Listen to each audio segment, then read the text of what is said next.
What's up, everybody? We are back. It's Actuali Podcast in the house Yo, with yo, yo. Meaning Making 101, our continuing series during which we've been covering John Vervaeke's Awakening from the Meaning Crisis. This has been such a fun time sharing this with you, brother. It's been enlivening, enlightening, and wisening. It's been a lot of names that A start with lot, the N. yeah, the ing, lots of ings. Yeah, a lot of ings and ends. Very few ists, but lots of ings. So this next episode is going to be on wisdom and rationality. Let me get us up on the Book of Many Faces. Okay, well, while he's doing that, I'm going to go over notes, and I Yeah, see that you don't let's have say a your. quick hello to the Facebook fam when we Yes, jump on here. and I see that you don't. Do you have your notebook today? I do indeed. I got my pad from last week where I took notes because I was missing my notebook. We're running a little bit So behind today yeah, we too. got it all. What's up, Facebook fam? We are back. Meaning Making 101 now continues.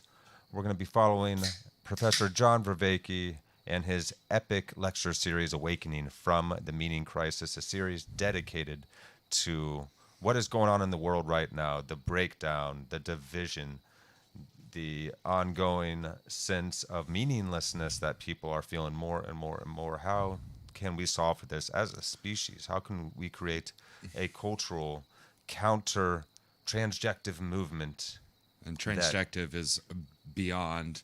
objective or Uh, subjective, it's yes. a co-creative orientation that we take with reality itself. Yeah. And, we talked not last week, but the week before last about, is there really a need for objective attractiveness? Do we need things to be objective to still be able to garner wisdom and understanding out of them?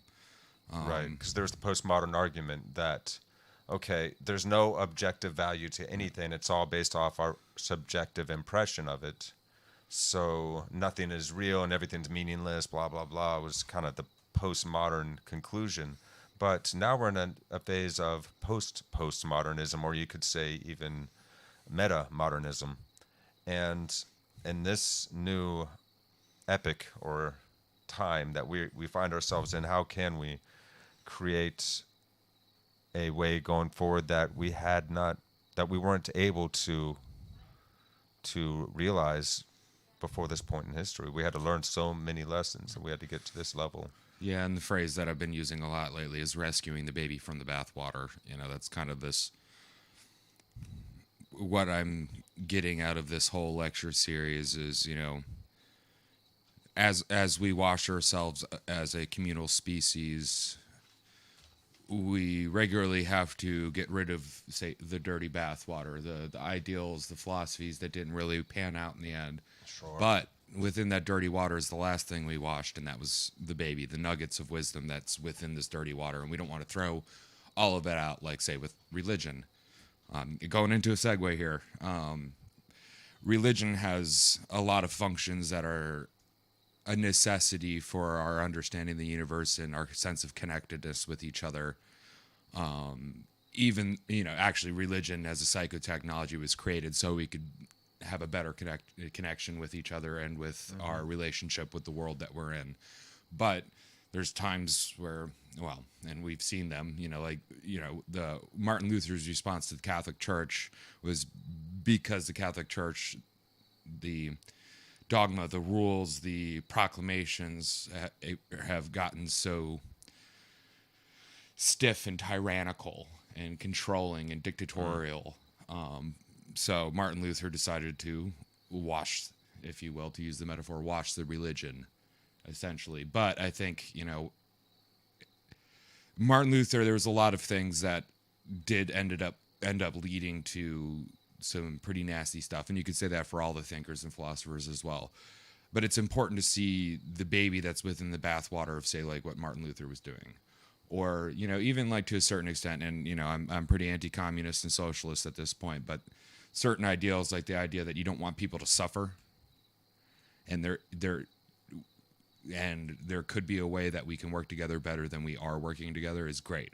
Their prescription for doing all that was absolutely terrible. So throw the bathwater out, keep the baby. I still think that we should, look after the lowest among us as best we can together, but I don't think it should be at the end of a sword, if you will.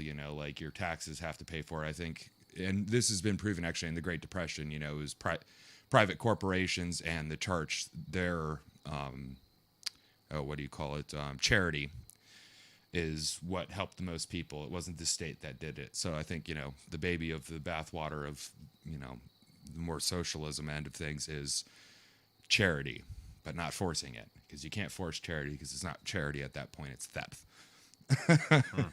You know, so what we're doing here with the last week episode, the religion of no religion, is we're looking into this problem of religion and why is it a problem. Like, we still need what religion did for us, but religion is a problem. And one reason why is, for some, it may not be viable,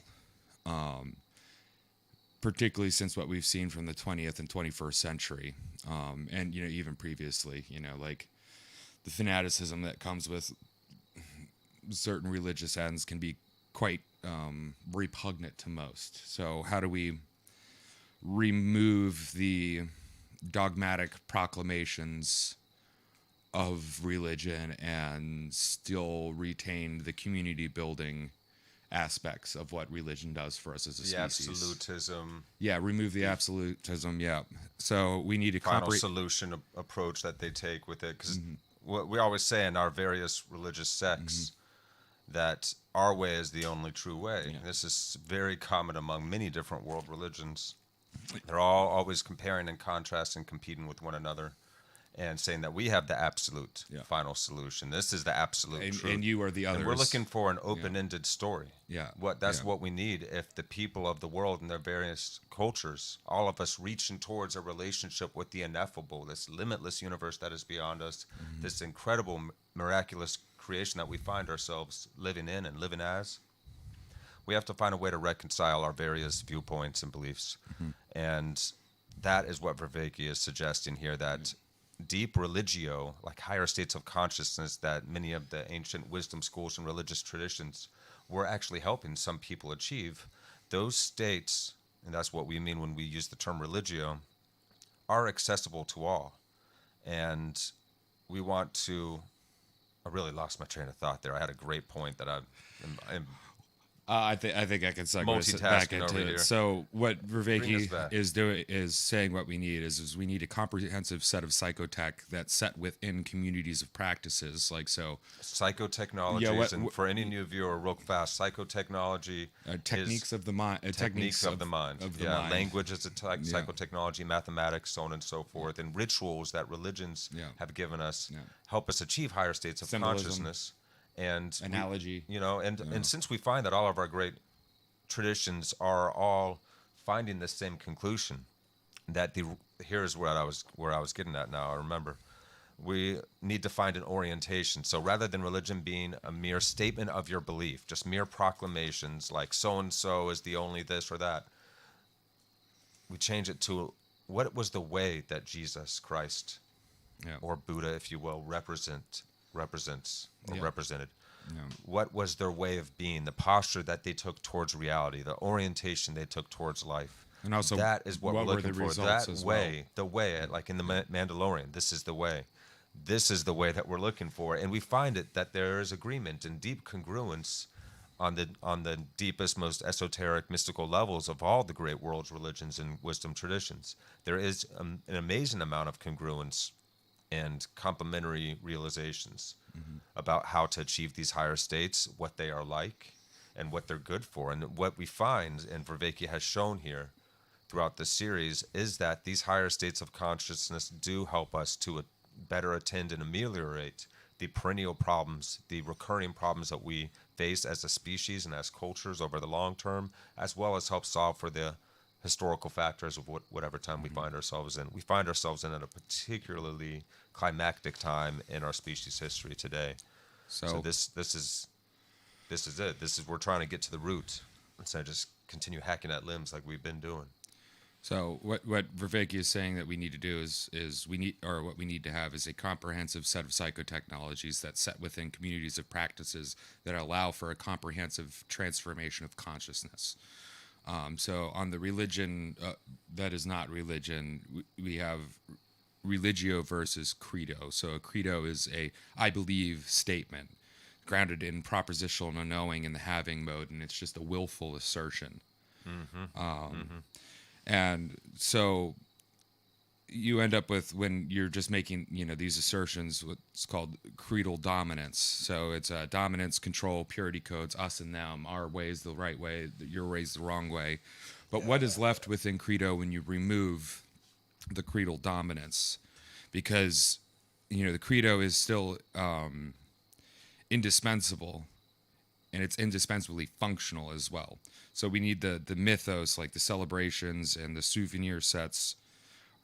We need these things to understand the world. We need to create, like, that's why we have so many different holidays. Like, no matter which religion you're in, there's certain holidays, and then there's certain fetishes that you have, whether it's the cross, or you got a star, or the menorah that you see that allow you, that are tools that allow you to understand better.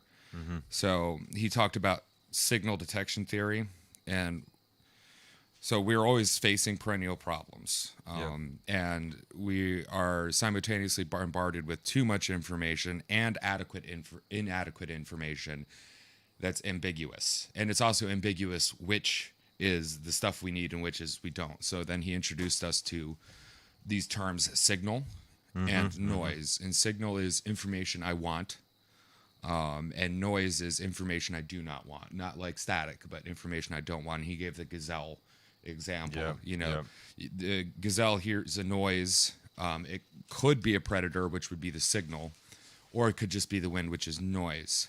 And any new information that you get will still suffer from this problem of the gray area between signal and noise, because most of the time you're in that gray area where you don't know whether it's signal or noise. And how do you need to set your attention for any given moment? Should I be letting in more signal and cutting off extraneous information, or should I be opening to more noise? And it's a gamble, because you waste energy. Real gamble. If you're focusing too much on noise. On noise. But then you might say, if you're the gazelle, die if you're not paying enough attention. You don't want to be jumping every time the bush beside you rustles in the wind, but you certainly need to be attendant enough to recognize when there's a footstep of a panther or something. So like that. There's a trade-off here, and this trade-off is called a criteria decision, which is a line between signal and noise. And if you set the line too high into the noise end, you end up just wasting a lot of energy. And if you set your criteria line too low, then you end up not picking up on a signal that's actually there, because you're like, it's like the mindset of like, well, I don't believe that. I don't believe that. I don't believe that unless I know it's true. Yeah, if you set your criterion level too high, you're going to be scared too often if you're the gazelle, Bill the gazelle. If you set it too low, and you're laughing at the noise, like you were saying, then next thing you know, the leopard gets you. And actually the same way with gathering information and paying attention to the news. Yes. You still have to set a line, because if you're paying attention to too much noise, you're a conspiracy theorist. And if you're not paying attention, if you're setting it to only what's true, then you might be pulled into the sophistry of paying attention to the mainstream news and thinking this is the only thing, which is the leopard eating you. So where to set this line? Because there's no algorithm to set this line. No, and there's two errors here on either side. You can have missing signal and mistaken noise for signal, or you can go the other way around. So we need to be flexible in how we set our criterion. This is why our perspectival knowing and basically our situational awareness is so important. Yeah. So in the case of the gazelle, like in this context, setting your signal too low is a problem, because you miss signal, right? But not all contexts, because sometimes you, like if you're specifically looking for, like say you're looking out into stellar bodies through radio wave telescopes, you kind of want to, like let a lot of noise in. Let a lot of noise in, and then use discretion and understanding to really figure it out. But we're constantly, and this is where our relevance realization comes in. Our brain's capacity to recognize and situate what is relevant to us kind of in a way that is going to be further and further closer in our cognition at the forefront based on how important it is to us emotionally. We need that, and that's constantly on a refresh rate at all times. And this is what consciousness does. This is what makes us conscious. Yes, filtering signal from noise. Yes. And I don't mean consciousness in the sense of how we demarcate ourselves from animals' consciousness. I mean just the being able to make decisions, avoid combinatorial explosion, exist, Yep. pick up information, sort the information, and then apply it.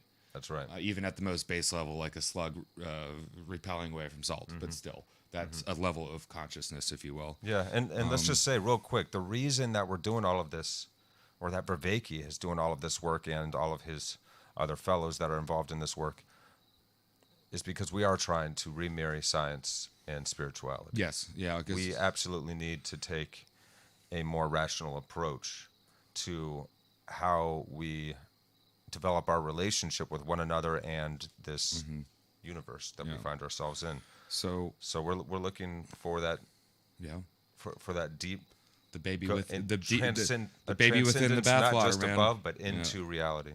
So what does this Yeah, talk baby about in the the talk about the decision line and all that stuff have to do with credo, and what he's saying is he wants to. So he says that credo is setting the criterion of religion, and there's two ways to go Well, about. he wants to set the criterion on the religio to determine yeah. what puts us in contact And- with those higher states and so what doesn't. what? Okay, so I missed a part writing down in my notes, but what credo does is sets that line somewhere within your demarcation there. religion or religio. Yeah. And there's two ways of going about this. There's the final absolute be all end all. But this we've found is perilous in history Quite perilous. because it's dangerous to set anything in absolutes. Yeah. You know, we're trying to keep things open-ended. Even in science, this is a bad idea to ever have true 100% certainty. You never have 100% certainty. You're always trying to disprove your own hypotheses, and others are out to do that too, because we want to make sure it is as plausible and likely as we can, because we're going to build an engine or a spaceship or a telephone or something out of it. It's got to work. It's only a law as long as it cannot be disproven. That's right. As soon as it's disproven, it's no longer a law. That's right. And we As want to far find as out laws what of is physics true go. and what isn't, Yeah. and as close as we can approximate So what that's is reliable. that's the second way is optimizing our criteria that we're setting. Creating it, because sometimes we need to listen to more noise, sometimes we need to listen to less noise, sometimes move around depending on where we're at. But not in a final, absolutist, conclusive way, because we need to always be able to tweak and adjust the dial as needed. Because we don't have enough fingers to point at God Yeah, accurately. That's right. So we have to be in constant optimization. We're never going to be done knowing God or our relationship with the ineffable or the unknown or this great mystery, whatever Call it you the want to ineffable, call it. call it God, call it Even whatever if you're you want. atheistic and you think it's just some beautiful mystery, great. We can have reverence for that. There you go. You can still experience higher states of consciousness, as Sam Harris even will tell you. Become a higher, or I don't want to say higher, but I don't want to say better either, but like a better functioning human. More optimal. Yeah, You can find a way to optimize your state of being. You can feel happier, more comfortable, and experience more wonder and awe and joy, so on and so forth. Mindfulness practices are good for us all, and even atheists have found that with Buddhism and other meditative schools. So when crafting a religion that is not a religion, the myth. So one We'll must always have credo and service of religion. Yeah, and or religio. Well, one must take into account the three levels of mythos, right? Yes. You have the unconscious level, whereas your relevance realization takes place, and that's the participatory knowing, pure participation. The conscious level is where you start creating a landscape of salience. Your salience landscaping, it's your perspective, then moves into a procedural knowing. Perspectival is grounded in participatory, builds to our procedural. Yeah. And coping caring becomes a skillful action and apt sensibility. and within the consciousness level is where we cultivate coping and caring skills. that's the orientation that we take on. We take on a considerate orientation, because when you are in a considerate mode, you're going to be able to consider more widely. Yeah, and then it moves up into the cultural level, and these all nest back into the rest. What Chris was saying. So the cultural level is distributed cognition, communication, and these connections that we've created in our head of understanding are shared. And the machinery of mythos that we're looking into, the machinery is on a cultural level, because like a mythos isn't something that you just do. A mythos is something that we all do together. Yeah, right? and certainly a myth is not something that you merely believe. A myth is something that you are taking part in. It is a way of being it's like faith. It's not something that you just have. It's something that you do. It's a story of how to be that's given to us as a culture, as a collective So to learn from and grow from. the religion that is no religion should be an ecology of psychotech, not any one psychotech, but a living. A meta-psychotechnology, Yes, as yeah. Jordan Hall put Yeah. it. So That is top down as well as open, yep, as well as to bottom up. At bottom the same up, time. So of non-dual. emergent in the emergence of understanding. Yeah. So we need Yes, non-dual. That's right. a meta-psychotech that moves us out of the intuitive psychotech into the explicit cultivation of psychotech. Yes, that aid us in further cultivating the meta-psychotechnology to optimize for the perennial problems in a way cognizant with our worldview attunement, which we all must have a healthfully attuned worldview if we are to even be able to deal with the world and deal with one another. So So a set of practices, cognitive styles that have checks, balances, a dynamical system that complexifies in an optimal manner so that we can help spin up out of the downward spiral, because we have to come up with a counteractive dynamical system. That's what Vervaeke is going for. yeah. Because we're in a dynamical, chaotic breakdown. So we need as it seems, a meta virtue to create a meta wisdom, if you will. A lot of meta, but virtue that goes past the individual into the process itself, as well as the people as a whole engaging in the process of gaining virtue. Yeah, coordination of the various virtues pursue that ongoing cultivation of our individual psychotechnologies plus the ecology of psychotechnologies. We need to be winding both of these up together. So yeah, I love the idea that Vervaeke has to create a credo Wikipedia. Yeah, which is the combination of cyber technology and psychotechnology. And We're not looking for any kind of utopian fix here.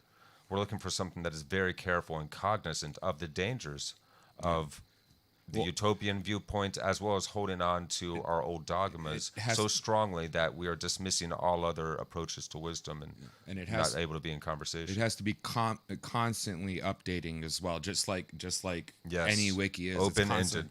And Yes. also user base. Yes. As in, like, the user base of this technique are the ones who are constantly updating as well. So it's not just a select few at the top behind closed doors that are creating the changes, but it's the people who are actually using this set of this ecology of psychotechnology, adding information from their own expertise too, because the yogi is different than the Brazilian jiu-jitsu guy, is different than the Eastern Orthodox guy, is different than Everyone's got all different perspectives on but they God. can all put them up right? within this That's wiki right. type, because we're never going to be done understanding or perfecting our relationship with the divine or with that great mysterious source from which we all spring. We're never going to be done perfecting the art of culture and attunement with one another on this planet, in this global village we now find ourselves in. We are interconnected intrinsically,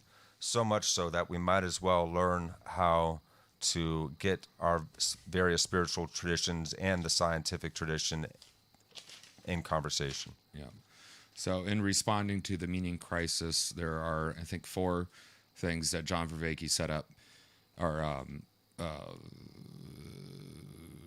made apparent. So we need sets of practices to create an ecology of psychotech to deal with perennial problems. Look into 4E CogSci and how we can use that to advance our understanding as well as application. And everything must be set into the project of bringing about the religion that is not a religion. The and way ultimately, of being, that transcends all religions, but all religions speak to and speak for and are trying to point us towards. Just each of our religions have their own cultural baggage, and they don't always get along that well. So how do we mature in this process and still travel together? Ultimately, the goal is the cultivation of wisdom. That's it.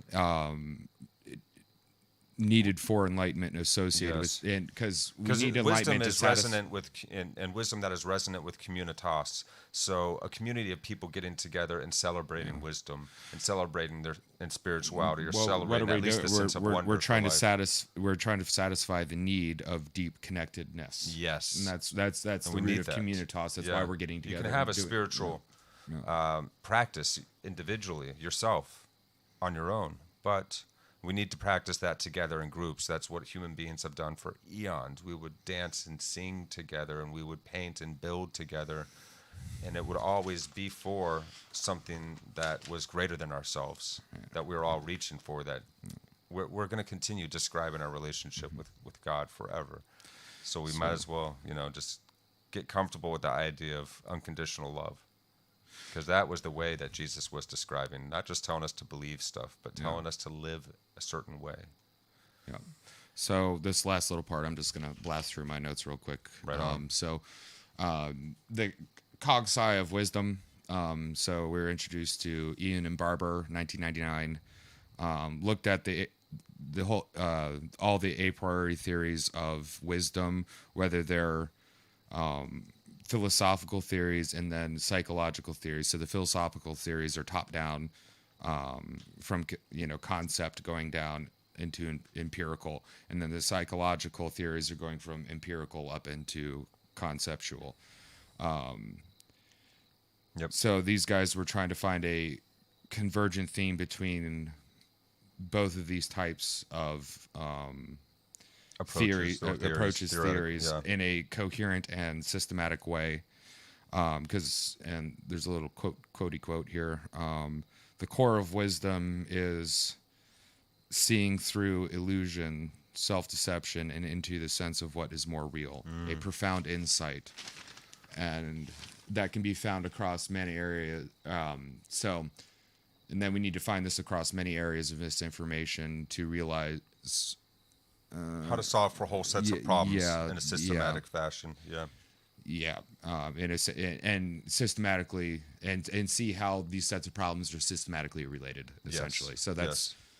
And all of this is again, this is the project of enlightenment for our planet, for our species, so that we can satisfy that need, that need for a sense of deep connectedness with the world and ourselves, so we can raise or increase or optimize our worldview attunement. We're looking for more meaning in life again, and we have lost our connection with the old spiritual systems that were handed down to us. And so now I think our relationship with God is growing up. I think that's basically what's happening right now. it's kind of like like when the We young were doing it like angry apes, just fighting each other over whose version was right. And now we're like, oh, wait a minute. They all have a lot of stuff that's in common, even though we each have our own cultural perspective and way of talking about it and teaching about it. But ultimately, they always keep coming down to unconditional love and breathing practices and prayer and kindness, accountability, responsibility, self-responsibility. That the accountability and responsibility is a group activity. So there's that connection. Again, like all religion aims to connect as many people as best as possible, on the highest state of awareness as possible. But you could go into the weird cult end religions that don't want other people in there. Fine. I failed to see how that helps. We've had a lot of pseudo religions out there as well that were even more deadly and dangerous than the ones that had a lot of good in them. But we're not perfect. It doesn't matter whether this group or that group has this or that religion, because when you take religion away and it's just Marxism, you still have hundreds of millions dead in the 20th century. So it's belief systems in general. When we're too certain, then we're willing to war over it. We box in the idea of God or the way of how we should be too tightly, then we are constricting the infinite and the ineffable, and something that should always be open-ended and a constant state of wonder for us. And also, I think like when it comes to like totalitarian ideals, there is no room for the understanding of the concept as well as the actuality of failure. This is going to work. This is going to work. There's no way that this could, fail. So what ends up happening is you get a cognitive dissonance that doesn't allow you to see it failing right in front of you. So you keep doing the same thing over and over again. you don't realize that keep packing salt in your wound is actually pickling it and making it worse. But you're not like, hey, salt kills things. I'll just, keep packing salt in the wound. It's fine. It's fine. No, it's working. It's working. And then chop off your leg and you're like, stupid doctors took my leg. They're oppressing me. Kill the doctors. But we should like, one thing that's not really discussed in this is like part of optimization is accounting for the possibility of failing, as well as being able to recognize when one has failed in whatever avenue of an attempt. Yes. Yes. Which very important. Failure makes the man, not his successes, because the most successful people in the world have failed more times than you have tried. That's right. You never get good at nothing without a lot of failing along the way. Oh yeah. Yeah, and that's so we don't have to be so angry at ourselves and so down on humans. Delight in a giggle, We're be in like, the well, midst of the story here. We didn't start out as perfectly evolved angels that already knew everything. It's like when people yell at their kids that when they're 3 years old for doing things that 3-year-old kids knew. As though they should know better. They're not your age. Like, it's the way that people yell at kids for doing certain things, and it's the first impulse that they had, and they've not been taught about it yet. It's like, kind of blows my mind that people don't have the self-awareness to recognize that they're yelling at their kid as though it should know better when they haven't taught it. Yeah, when your kid runs yet. up to you and is like, "Daddy, daddy, daddy," and accidentally headbutts you in the nuts, you don't yell at him. You just go, "Oh, I love you too, buddy." Yeah. Oh, so here we are. So don't do this again. Calling humans a cancer, God, years and years and years until Aquaman picks it up, and then he tries to say it to be cool too, so and then it gets really popular. The real thing that's To say cancer that humans are a cancer, but we are extensions of Earth. So you're trying. Then you might as well say that Earth is cancerous herself. Yeah. She created us. We are extensions of her. She also created mosquitoes and sharks and tigers, and Yeah. Well, you don't think tiger cubs are a mistake, do you? Yeah. Right. They're cute. How dare you? They might grow up to eat me, but with cancer, so life deserves a chance. Interesting that analogy is cancer doesn't get the signal to die, so it just keeps growing. Like the cancer cell doesn't get the signal to die, so it keeps growing, and with all of its genetic defects. It would be inaccurate to say that humans are the cancer because we do a whole lot of dying. Actually, we try really hard not to die, but we still die. The thing that's the real cancer is ideology and not paying attention to when yours has failed. And should die, and all of our but various it's still ideologies have so mistakes in them. You could say that socialism and perfect. Marxism is cancer because it refuses to die, even though we know how deadly it is and it should have already died. Yeah. So humans aren't the cancer. Some of the crazy, stupid stuff we come up with that we don't want to get rid of, yes, you could say is. It's but humans themselves it's is akin not. to. Yeah, we can be very self-destructive, and we Earthlings, extensions of Earth itself, are like Earth's appendages. Really, Earth is just learning as she goes, just like, and now she sees through us. We are the self-aware, animate extensions of her. And we're almost at the place where we can defend her from a huge-ass meteor. This is my ultimate argument. Again, that's my ultimate argument right there, and it's kind of like a tongue-in-cheek joke, but it's true. I mean, save the humans because we're the only ones that can stop the next asteroid. Like, seriously. If you really care about life on this planet, asteroids have bombarded this planet and caused several mass extinctions in the past. If you like all the butterflies and the bunny rabbits and this and that and, the rainforest and everything else, let's try and save the humans and help the humans be better so that we can stop the next asteroid, man, because we could... And I think this is how we earn our way into space. It's really hard to get out into space. Yeah. I'm glad that the universe has this kind of stopgap built into it. Yeah. It's really hard to get off the planet. You have to have learned to be pretty symbiotic with yourself. Yeah. If you're a species like us and your planet, symbiotic with it as well, in order to be able to even live long enough with that technology that would get you off the planet without destroying yourselves. So, there's probably not many of those parasitic Independence Day style alien species out there, I would think. But then again, it's a big universe. Unless it was a de-evolution from already getting off the planet and then getting separated in space, becoming only spacefaring and very tribalistic. For us as primates, we're so friggin' tribal that it's definitely important for us to learn how to get along better. And we've been doing this for thousands of years now. We've been various doing a good levels of job. success. We haven't been doing a really what good are we job. like 8 billion or almost 8 billion at We have this point? satellites soaring around the planet. We build entire cities together. Like, we are incredible. We're like ants. You put more of us together and we grow in our capacity exponentially. So yeah, we're doing a hell of a lot better than we give ourselves credit And for. We're not perfect. We've made huge, sad, sometimes awful and disturbing mistakes along the way, but the only thing that we is the only thing that is perfect in the universe is God. And yes, God is everything, both good and evil. yes, So the only way to reach towards perfection is, yes, unfortunately, to be subjected to your own evils as yes. well as the goods. So you know, Amen. it's a mixed bag there. It's best to Yeah. avoid evil, but you're going to see it one way or another in And your we life. do evil as a species, but we Yes. also do so much good. And I think we probably do more good than we do evil, surprising as that might be to consider. Because we are already at the point to where we create things for each other to entertain each other for fun. We love making music for each other, making movies for each other, making games to play together. We love to paint. We love to write poems, and we appreciate rescuing sunsets. wild animals and Like, rehabilitating we're them just to give them back out into the dude, universe. yeah, we're Like, so come on now. friggin' docile. Look what we did to wolves. Look at dogs. Like, Pugs. and dogs make us better. Dogs Yeah, are so yeah, right. unconditionally loving that when it's well raised and well cared for, they are so unconditionally loving that they teach us.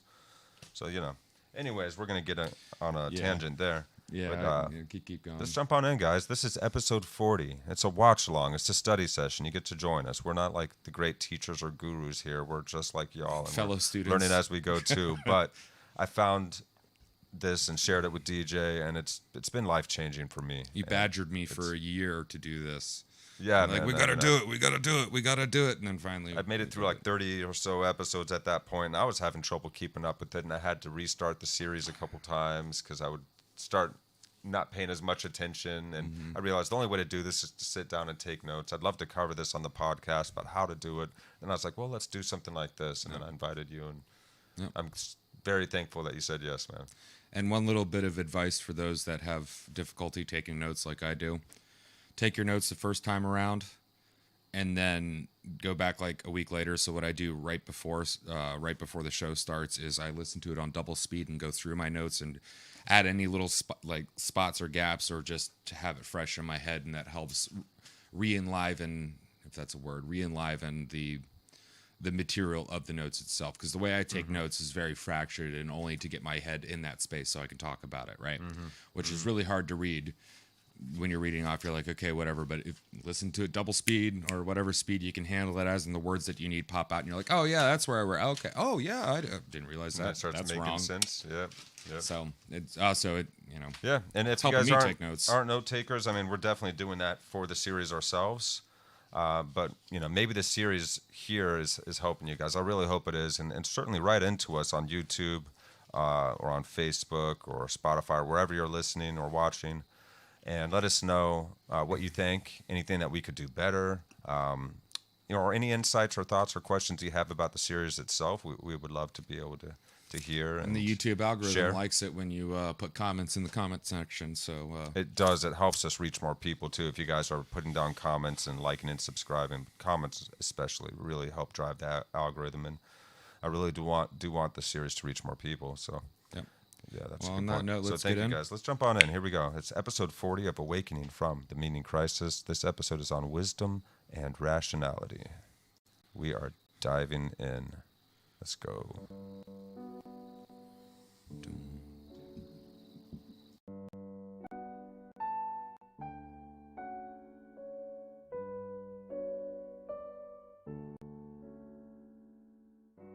Welcome back to Awakening from Meaning Crisis. So last time I tried to make some tentative suggestions as to what this religion that's not a religion would look like, and how it can make use of and be integrated with an ecology of psychotechnologies for addressing the perennial problems, and a cognitive scientific worldview that can legitimate and situate that ecology of practices.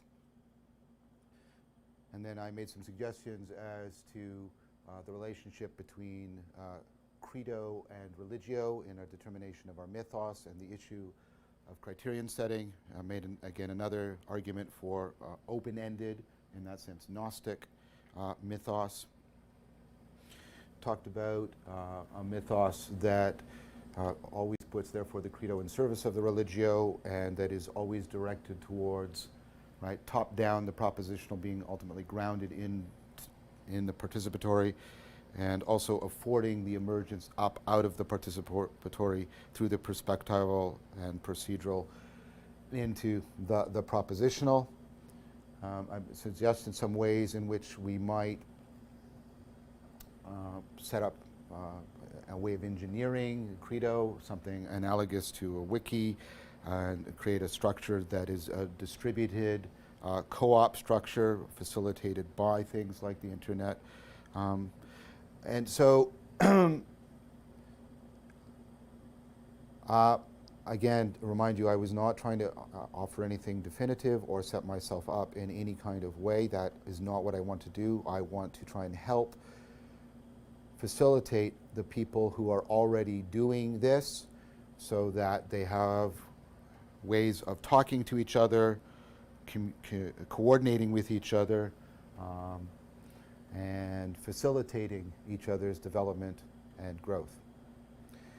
I then turned towards one of the culminating things we need to do, picking up on one of the deepest relationships between meaning, one of the deepest relationships that meaning has, which is the relationship between meaning and wisdom.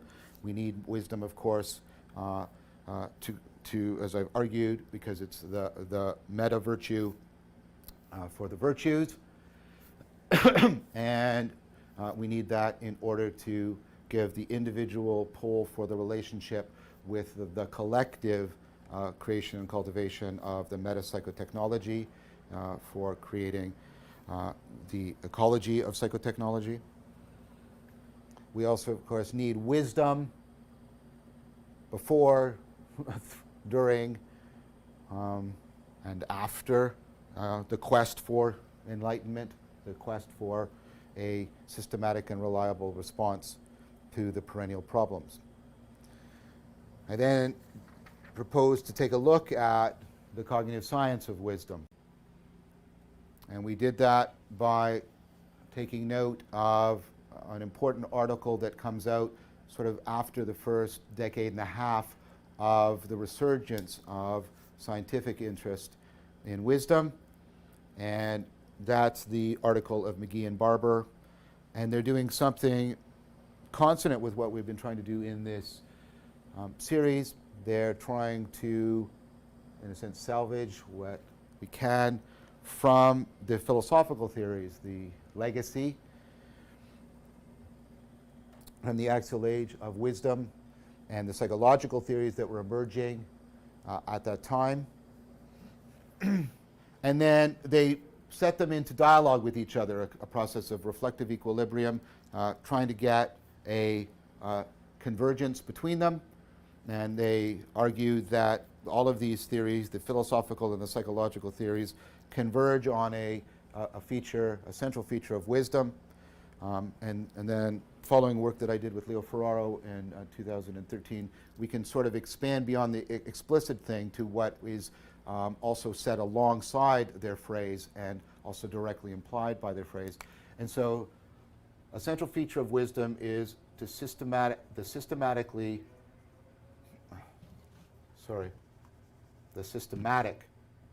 seeing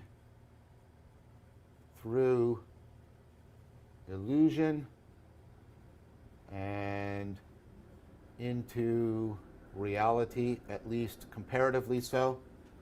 And this, of course, is insight, but it is a fundamental insight. It is a systematic insight. It is an insight not just into a particular problem, but into a family of problems. And McGee and Barber make use of a point that I made use of when I was talking about systematic insight in higher states of consciousness. They make use of the work of Piaget. If you remember, Piaget found systematic errors in the way children are seeing the world. Remember things like they fail at conservation tasks, counting numbers or pouring liquids, right? So you have these systematic errors which reflect a systematic way in which the children have over-constrained their cognition. They have to constrain their cognition. It's adaptive, but they have to go through, right, that process of assimilation and accommodation constantly optimizing and complexifying their system of constraints.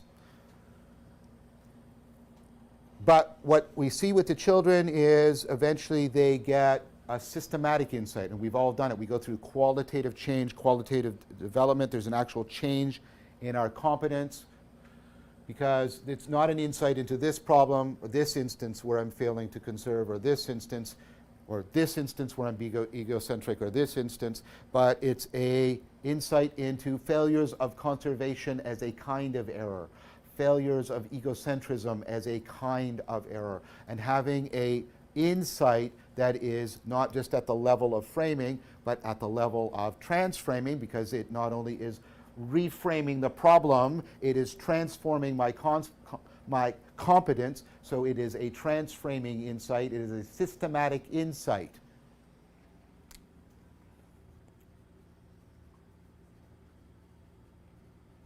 Because what it gives you is sensibility transcendence. That's literally what's happening to the children. Their sensibility is going through a form of transcendence. That's exactly what development is.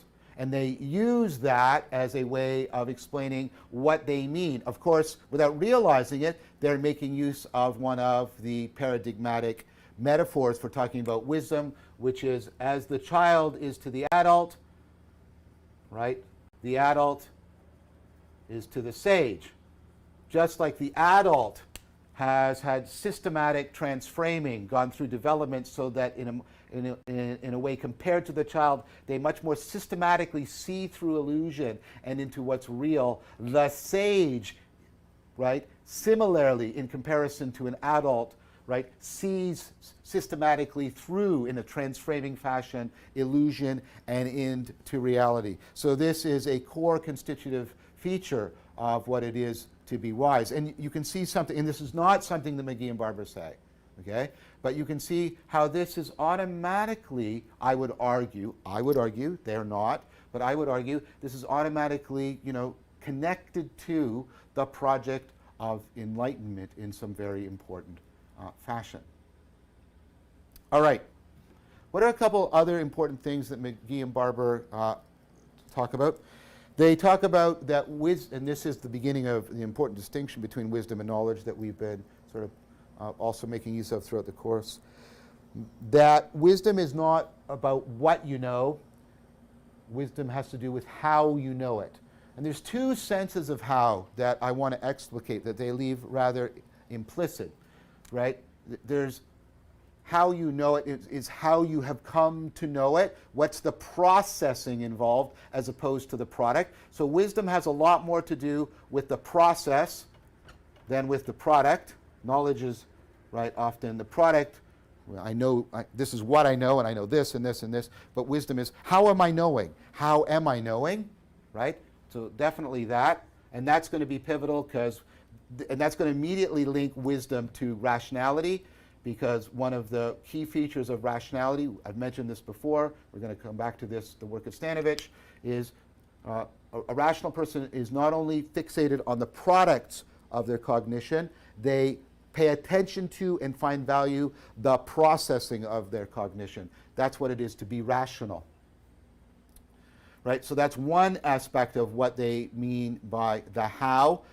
And then there's another aspect of how you know. And that has to do, and this goes to a point made by Keeks, between descriptive, John Keeks, excellent philosopher, does work on wisdom, right?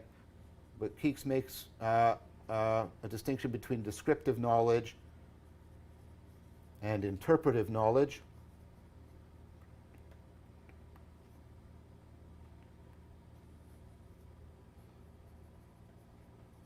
I often prefer to use the word knowing rather than knowledge, but that's his way of talking about it. So again, this is grasping the facts, where is interpretive knowledge. This points towards an aspect of wisdom that we're going to have to come back to. This has to do with understanding. This is to grasp the significance of what you know. And of course, relevance realization is being invoked they're grasping the significance, right? Connecting to the relevance realization. But so understanding is grasping the significance. So part of what we're talking about with wisdom, when we're talking about the how rather than the what, we're talking about the process rather than the product, and we're talking not about, right, the description of the facts, right, but we're talking about you grasping, understanding by grasping the significance of the facts that you have. So wisdom has to do with these things. It has deep connections to understanding, again, which has to do with the relevance realization. It has to do with the process rather than the product, right? And that is all tied into this, right? This systematic transframing realization of what's real. They then point to one other important feature of wisdom. They point out there's a perspectival, participatory aspect to wisdom. They talk about what's called a pragmatic self-contradiction. A pragmatic self-contradiction is not a contradiction in what you state. It's a contradiction in how, in the perspective from which you make the statement and the identity, the degree of identity you have in making the statement. Let me give you a non-controversial example. Okay, so I am asleep. There's nothing logically wrong with that. If I'm pointing to the fact of John being asleep, there's no conceptual contradiction in John being asleep. This is a pragmatic self-contradiction because uttering it means I'm uttering it from the perspective of somebody who is awake, because I have to be awake in order to say it. And of course, there's a sense in which I'm not just pointing out a fact, I'm actually pointing to myself with it. And that's of course the degree to which I'm participating in the fact that's being disclosed. Now, that's very different, by the way, from lucidity in dreaming, where people can realize in a dream that, oh, I am dreaming, right? Because you can realize you're dreaming and remain in the dream. There is nothing pragmatically self-contradictory about that. Now, they point out, and you can just hear Socrates in this, they point out that this, I am wise, carries with it a sense, a very strong intuition of a pragmatic self-contradiction. To state that you are wise seems to be an indication that you are in a perspective and you have an identity that is precisely not that of being wise. Okay? And of course, this is part of the Socratic, I know what I don't know idea. This is part of, again, how I've argued, and this is why awe, right? Awe as this two-faced thing between horror and wonder, right? And that what it does is it brings out, and I'm using this in the original meaning of the word, not what we mean by it now, right? Humiliation, the inculcation of humility, right? And so what that tells us right away, right, is that wisdom has this perspectival and participatory aspects to it, such that, right, it's not a matter of of even having true beliefs. There's a matter of what perspective can you take, what perspectives, what identities are you assuming and assigning. So the participatory and the perspectival are also very central to wisdom. And that, of course, makes sense, again, with wisdom having to do with much more with the how than the what. And of course, this is also perspectival and participatory because I'm seeing through a misframing and I'm going through transframing. I'm actually going through developmental change. My world is opening up, and I, am, in a coordinated, resonant manner, am opening up to it and opening up through it. which is, of course, what wonder and awe are all about. Okay, so that gives us some very important things to take note of. We back. Before he gets going on too far, and we're halfway through the lecture. Yeah, for real, Which man. 'cause sometimes happens if you're not proactive with. Vervaeke Let's find his pause. Dropping bombs with the quickness today. So let's get through this. So there was one. So when he was doing his recap of the previous episode, there's a term that I didn't catch before in my notes, but reflective equilibrium. Mm-hmm. When he was talking about Ian and Barber, trying to take, like looking at the philosophical and the psychological ends of understanding, and they're reflecting each other and creating an equilibrium through the reflection. And equilibrium doesn't mean like equal parts of either or. So you take 50 parts of this and 50 parts of this. Just means it's in a balanced state. Yes, it's because maybe one part of this equals so much of the other and balances it. It's just something I want to bring up because I missed it last time around, and I kind of like really nice terms like that. No, that's good. You had a systematic insight there. Yeah. You're seeing further through illusion and into reality. Yeah, that's right. Yeah. And also I like to play with words, and I like how words, like if you say reflective equilibrium, you can look at the word reflective and the word equilibrium and kind of reason out what that means. Just 2 words. And there's a lot of texture to that realization, too. There's a lot that reflective is telling you. There's a lot that equilibrium was telling, as you were just describing. They don't have to be equal parts of something to achieve equilibrium. And then nested within the looking at the psychological and the philosophical end and the balancing of, because like you can't just understand the world through psychology, nor can you just understand the world through only philosophy. It's a balance between the two, and it's no wonder that at least our more recent great philosophers were also psychologists in one way or another. Like call Freud whatever you want to call him. They were curious at least about psychology and the cutting edge of it, and nowadays neuroscience, and that's why cognitive science has developed as a discipline. So the definition for wisdom. Yeah, well, what is wisdom and how might we cultivate it? Because it's more than a what. Yeah. It's more than just mere rationalizing about what is. It's how do we participate? What perspective am I taking on in my association with this aspect of reality? So wisdom, if you want to define it, if somebody says, well, what's wisdom? This is a great definition. The systematic seeing through illusion into reality, having a fundamental systematic insight. That's so right. You could say wisdom is fundamental systematic insight, but systematically seeing through the illusion. Seeing through an illusion and understanding a whole set of problems. And not just seeing beyond the illusion, but literally like glasses, seeing through the illusion and having the illusion also inform your judgments at the end. Because, say, where you fell short or why you fell short. You're seeing through the lens of It's like you had an insight and you saw through one thing, and that opened up a whole family of connections that didn't. You just had the systematic insight and saw through. So that is wisdom. And we have to constantly optimize our systems of constraining information in order to be able to have these insights. So children, we're finding, are often doing this.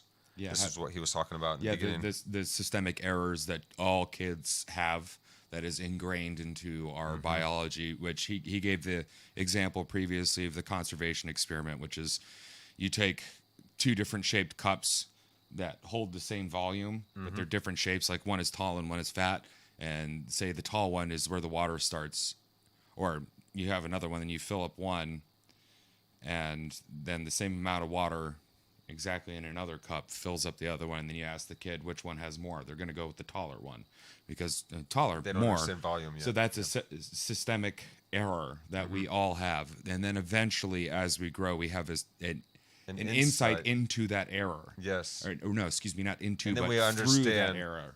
Yes, and then we understand all of the different points of consideration that we had missed before that bring this so we're understanding together. We're seeing our framing, and then beyond the previous framing, which is bigger means more. Yes. Into, so we have the systematic error, and then we have a cascade of insights, a systematic insight, in fact.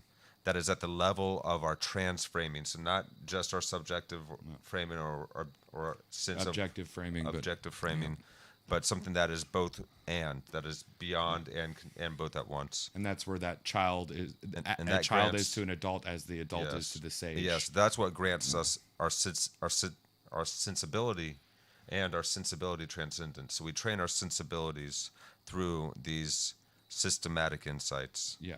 And that's development. That's how a child grows. And it's core to it's a core feature of what it is to be wise, is to be able to see your framing errors past and then move past them. So transition past them errors and then do it again and then do it again. Much as you start as a kid, you move into an adult, the adult works on wisdom and different virtues to then see past their own framing errors and moves on. That is wisdom, you know.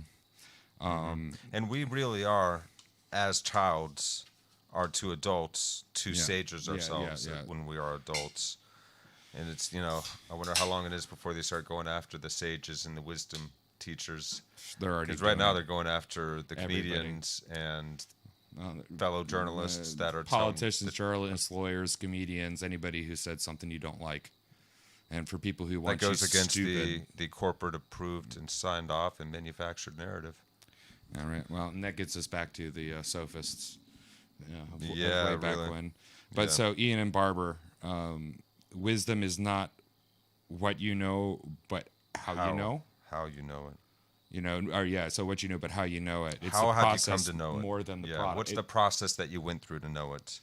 And it's both the process and the product, but the process more than the product. More so than, it's much more about, it's not so much what you know as how you know Yeah, it. because the rational person will you need the what you know, but how did you come to it, and that's how Yeah. you become more rational. Is Yes. really understanding in context to what you know. Okay, well, how did I come to know this thing? Yes. Did somebody just tell me it Yeah, and I so took it? rationality then it also isn't just what you know, Yeah, but it's yeah. it's interested in the process of how it came to know as well, Yeah.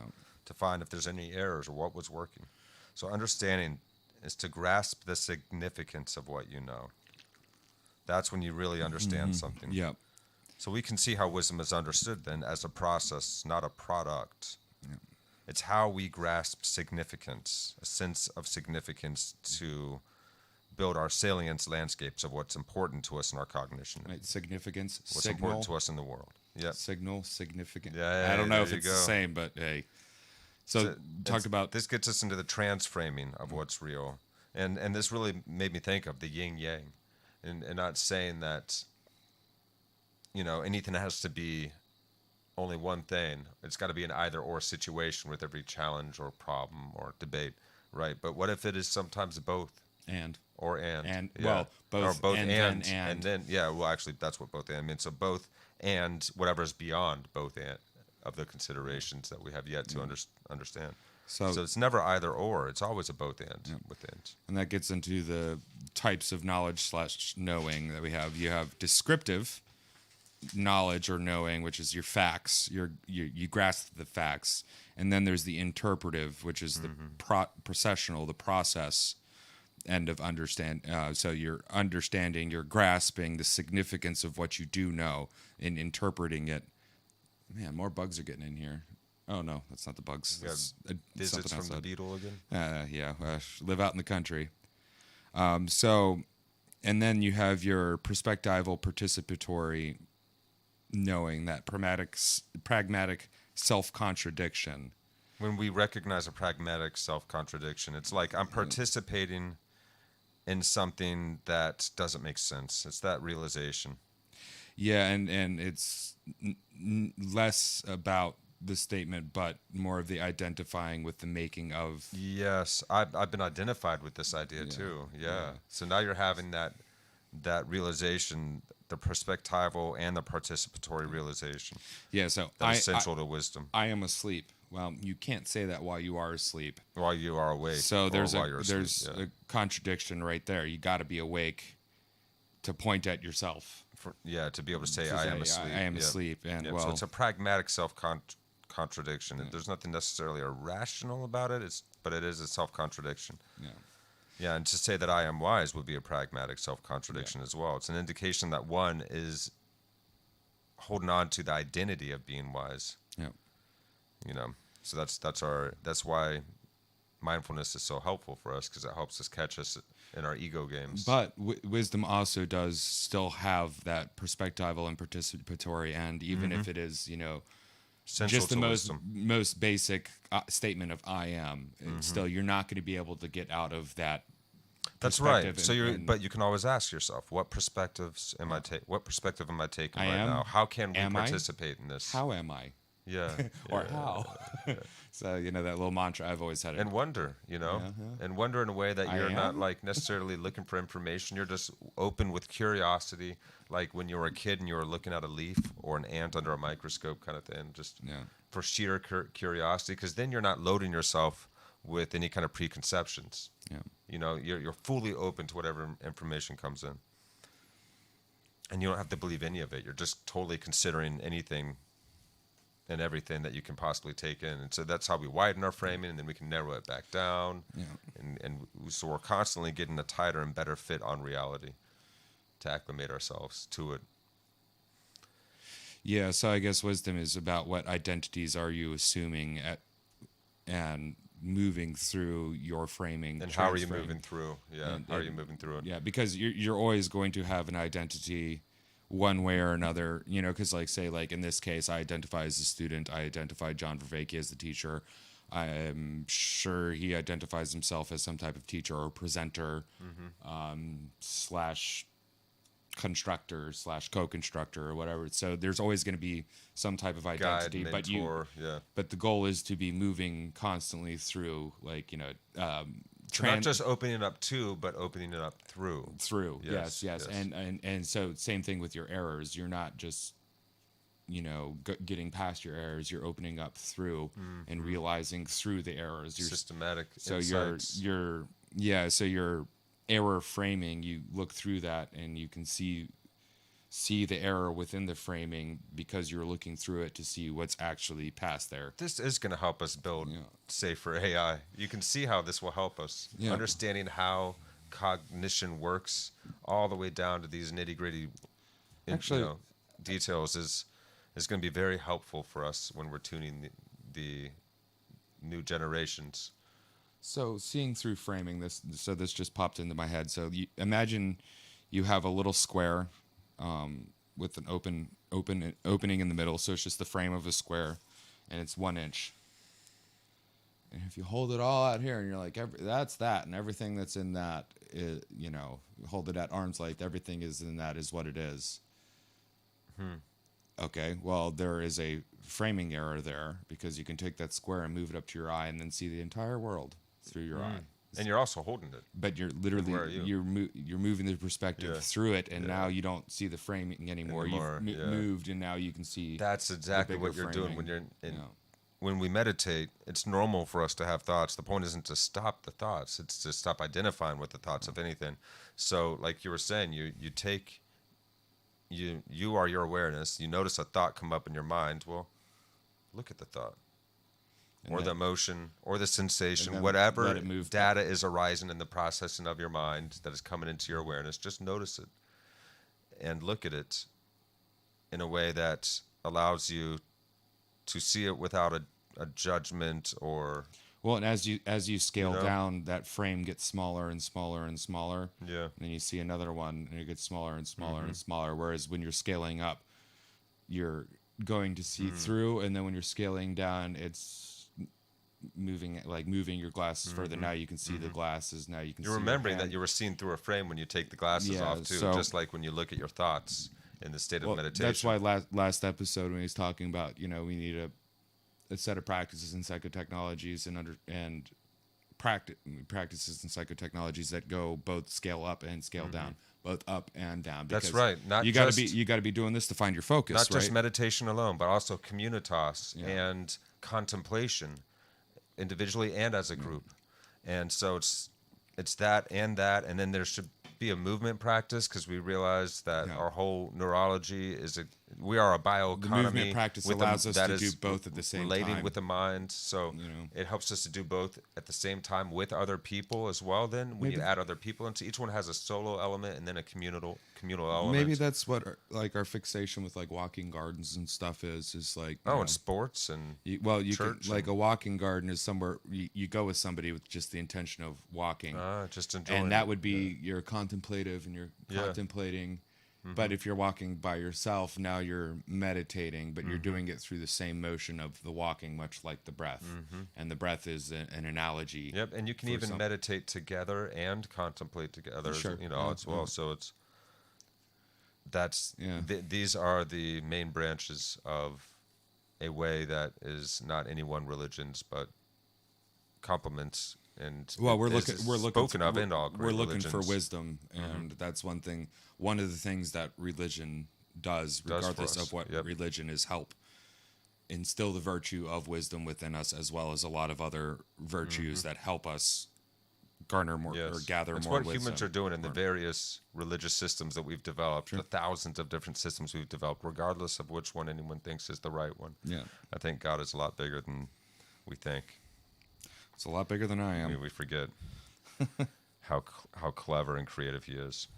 All right, so Let's go. got Let's jump anything back in, else? guys. No, I'm good. I think that catches us up. So we're jumping back in now. And I've already indicated a connection to Stanovich with the idea of paying attention to process rather than product. And we can strengthen that connection by noting that at the core of wisdom is the capacity for overcoming self-deception. Now, Stanovich himself has published about, at least, overcoming foolishness, and therefore, at least by implication, what it is to become wise. But he normally talks about this ability to systematically overcome self-deception with another term. And this is the term rationality.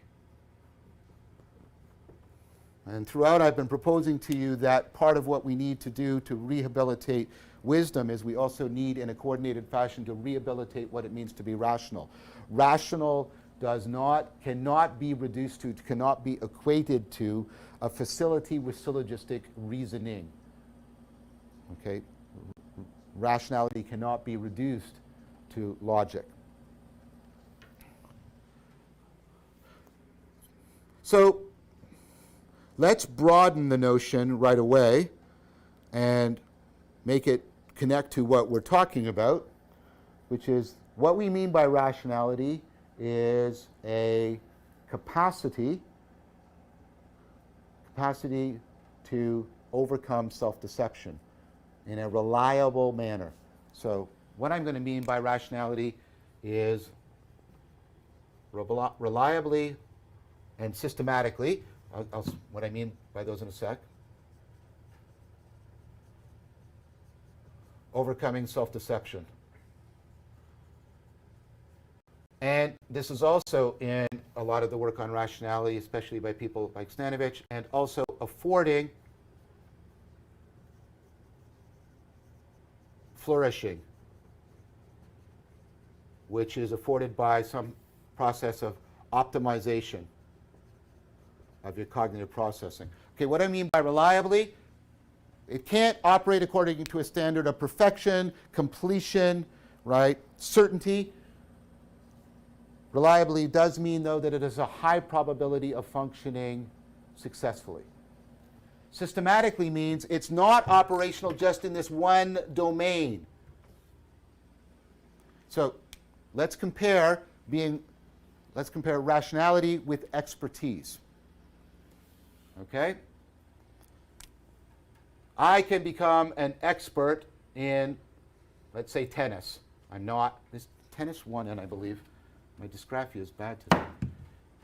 Whatever. Maybe it's two ends. I can become an expert in this. Okay? We have to be careful because we equivocate on this term.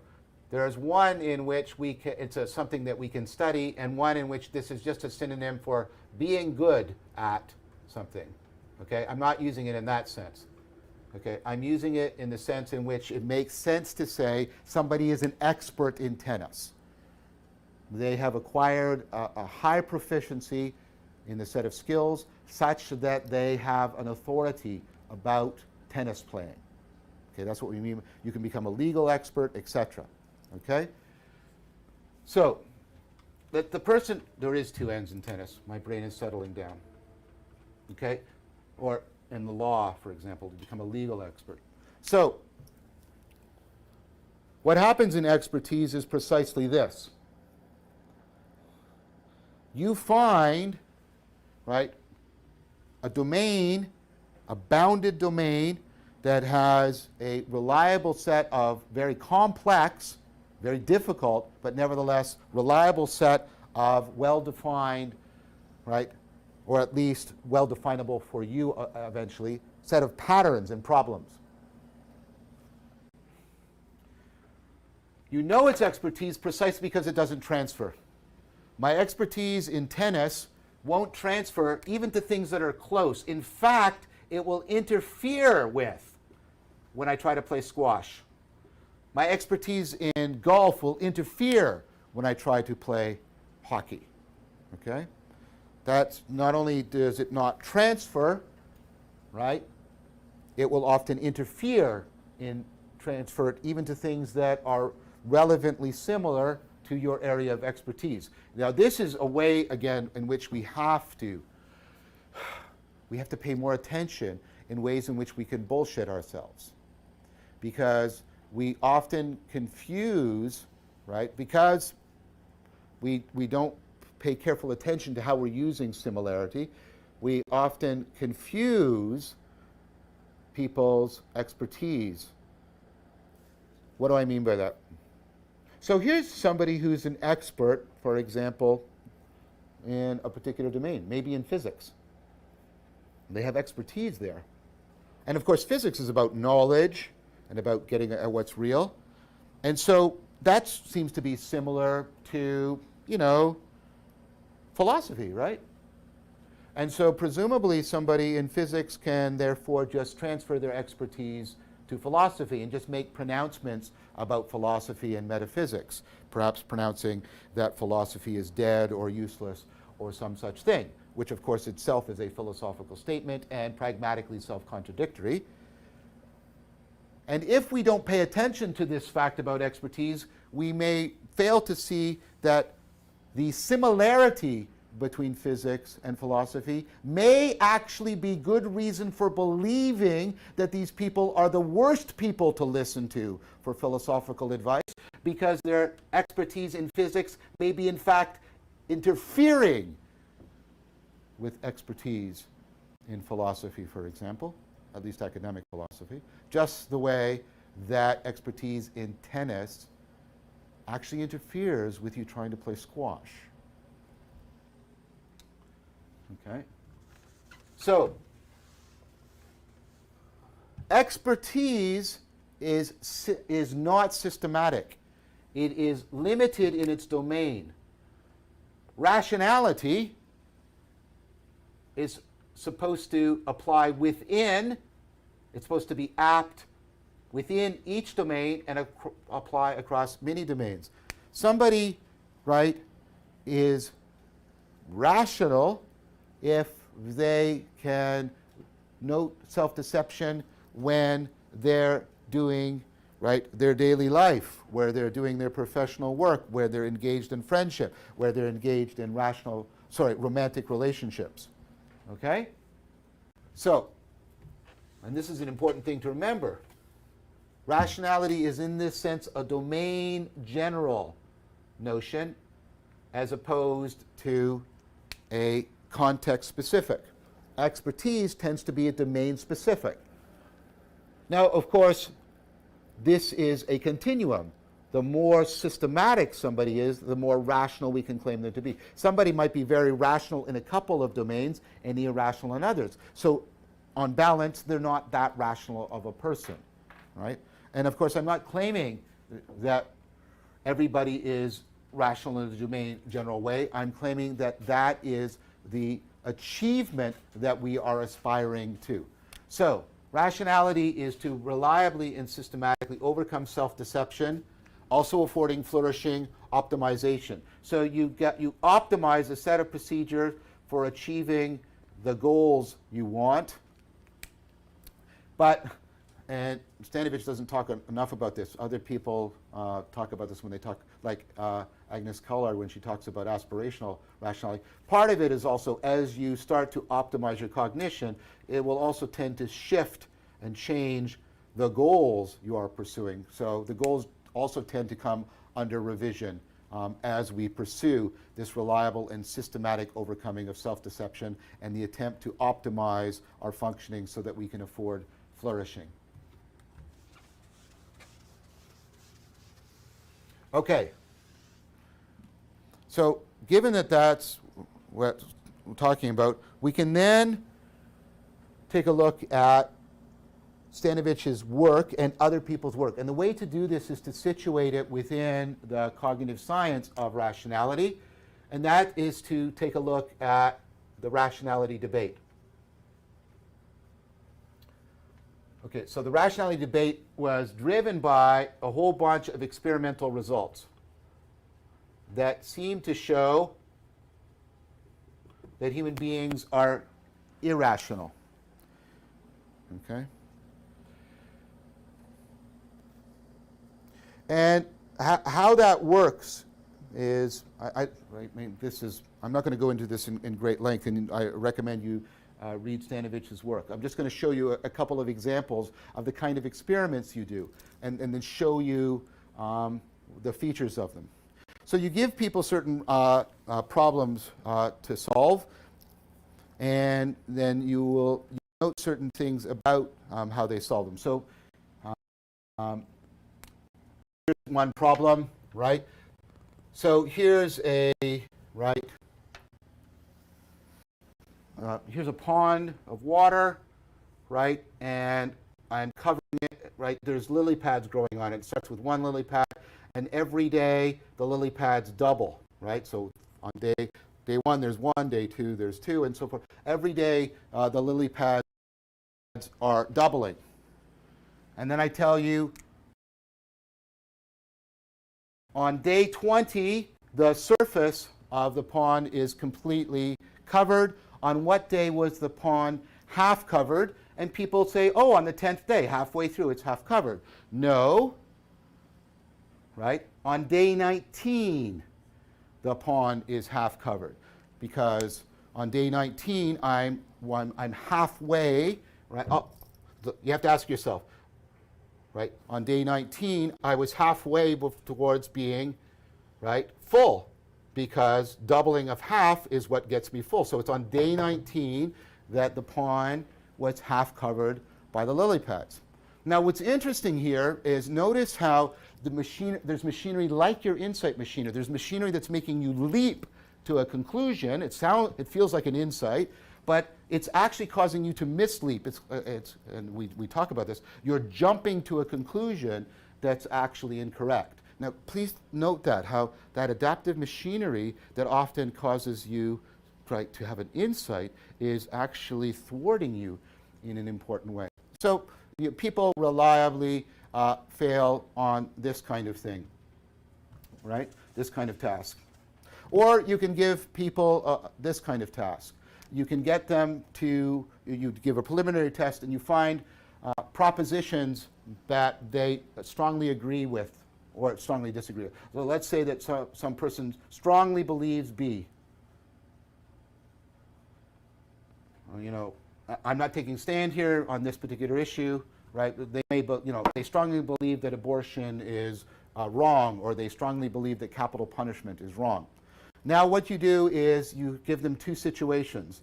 You give them a good, in the sense of a logically valid argument that leads to not B. That means not. I'll just put not in here. And you give them a bad, a very poorly constructed argument that leads to B. And you ask them, take a look at this and tell me which one of these is a good argument. And notice, what I said earlier, how this points to what Stanovich argues, that part of rationality is your ability to remove your fixation on the product of your cognition. That's like being locked in the 9-dot problem, right? And be able to direct your attention and care about the processing for its own sake. This is critical detachment. And what you find reliably for many people is people will say, oh, well, this is the good argument. This is the good argument. They'll fail at critical detachment. Now, here's the thing. I'll give you a couple more of these. But notice, when I showed you the right answer in the pond example, you went, oh, yes, of course, of course. So you acknowledge the principle you should be using, but you don't actually reliably apply it. So you know what the right reasoning principle is, but you don't reliably apply it. You know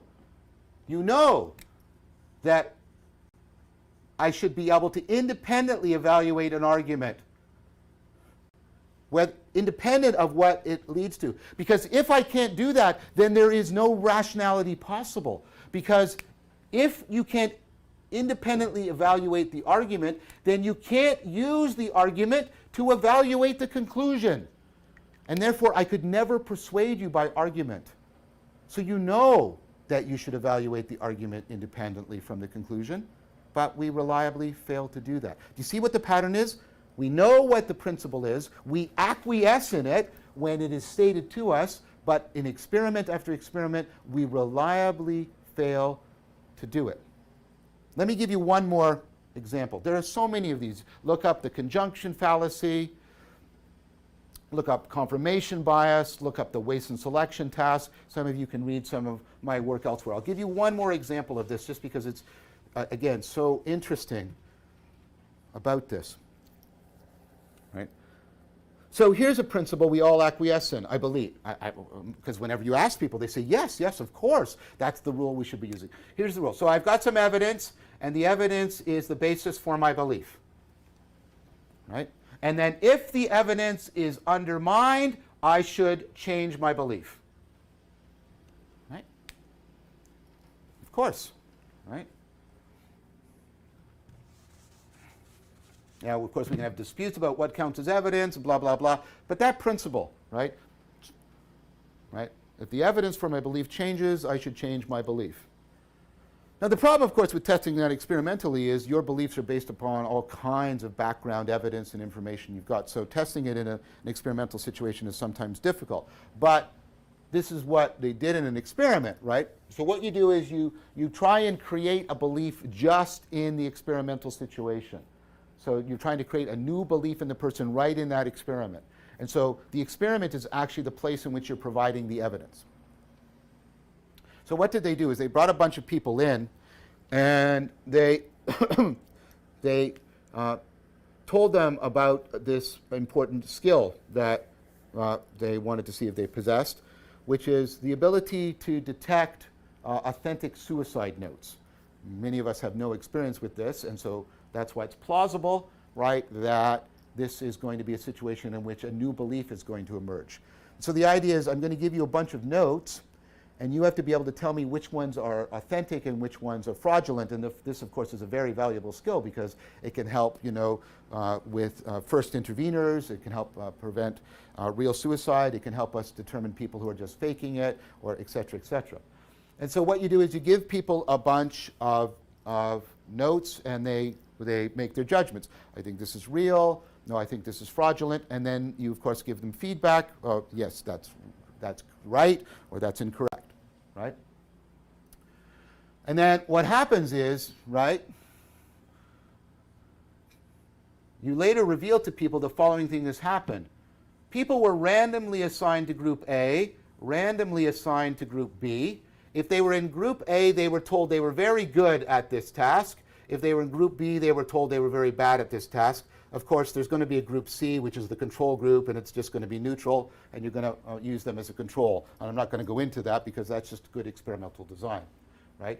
And so these people come to believe, again, on the basis of the evidence in the experiment that they're good, these people come to believe they're bad. And now this is what you now do. Once you get them to reliably evaluate, like they self-evaluate and say, yeah, I'm good. Look, I keep doing well on this. No, I'm bad at this. I keep doing bad on. Then you say, aha, then you debrief them,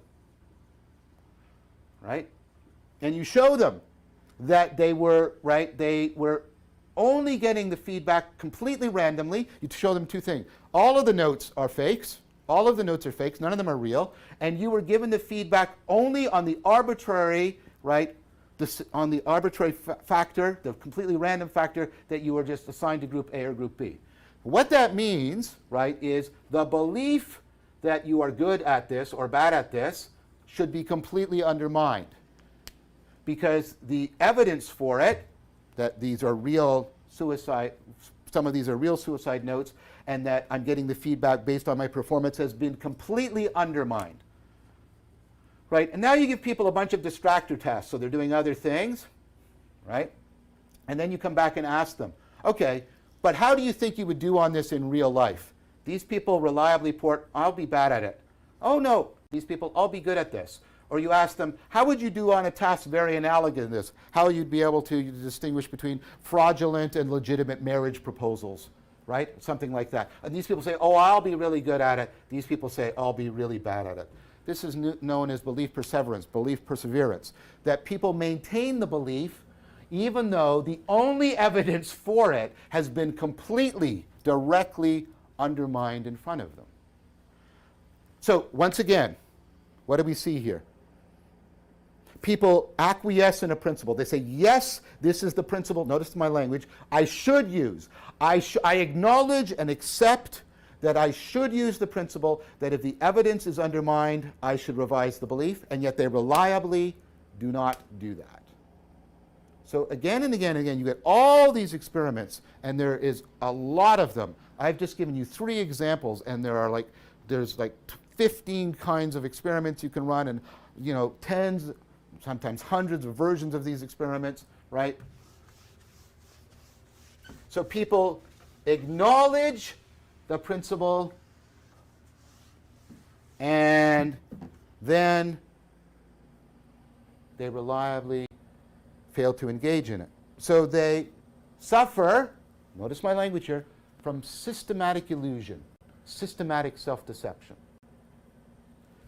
All right, so a bunch of psychologists, cognitive scientists, and philosophers were coming to the conclusion that, well, human beings are just irrational. Right? They're just irrational. And so this idea that we've carried throughout all of our history from, Aristotle on, that human beings are the irrational animals, that's ultimately flawed. We're not. Human beings are not rational. No, that's very problematic, right? Because think about what that means. If you were convinced that that was deeply correct, that human beings are not rational, then you'd have a very tough time justifying democracy. Because if human beings are reliably irrational, democracy is a very bad idea. You should have the few people who are reliably rational and let them rule, for example. I'm not saying this. I'm not advocating this. I'm trying to show you the consequences. Our legal system is also based on the idea that people are fundamentally reasonable, reliably rational. But if that's not the case, can we hold people responsible for their actions? I mean, the way they're connecting evidence to belief to action is seriously, problematic. We need cross-generational communication once again in this world. We need the wisdom of our elders, the learned ones from the past and the present that are available to us, that have been there and done that can help us ameliorate, that can help us avoid making some of the same mistakes that they've seen made or made themselves. We also need the other end of that, which is once the older end becomes ossified and becomes this hardened, fragile, archaic thing, we also need the other end that adds new Rejuvenates. life into it. So Yeah. it's like, you know, That challenges the old ways that some old ways are tried and true and they've proven themselves worthwhile over time, but then something new comes along that works even better in certain ways that maybe can be added on. well, And that's where the youth, the new, the rejuvenating comes well, from. or in the end of like, you know, like, so I'm gonna talk up America here because I think the design that we have is very good because it I won't say it solves this problem, but it helps ameliorate the issues from the problem of like, so Democracy being mob rule, for instance. I don't like you said, humans are not irrational, and if you believe they were, you'd be really against democracy. Yeah, Now, why mind would you you, even argue for democracy unchecked, yes, though we are rational creatures in groups, we tend to become irrational. Unchecked, a really bad idea. Mob rule is what happens. That's why we have all the people could be wrong, but there's the most of them voting for something. That's why we and have then you're stuck with it. An elected representative base Yeah. that should be. Well, we have multiple the branches, wise guys and sages. many that, checks and balances, and the Hold- best of hold- among hold- us hold that on, are hold on, Congress. hold on, Yes, hold I see on. what you're saying. No, hold on. Yeah, no, go No, on. You're good. We should have people that are, you know, the people that we vote that are like, these are the wise people Our that can Congress represent should what I be say. the best among us. The best among us. We should. I'm not saying we do, but we should have that. So They're a reflection it's this of the best of both us, and. hopefully. Whereas, like, well, what happens when the wise guys turn into sophists? Or become it compromised by. takes a wise, rational population that sometimes errs on the Yes. irrational emotions to shake it up a little bit. So, like, pure democracy, extremely dangerous, but only having a what you would call like a Soviet, the party group that makes the decision of people is Authoritarian. also very Yeah. dangerous. Yeah. So we need both of them really, because we are rational creatures given time, but we're emotional, which we can't get rid of. We talked about that in a previous. No, we need that. We need that, but we need a check and a balance Yes. between them. And beyond check and a balance, we need co-informant and what was that? Hold on, I'll bring it back up. That term that I really, really, really, really, really liked. Where was it? Reflective equilibrium Yes. between yes. the two. So it's, you know, like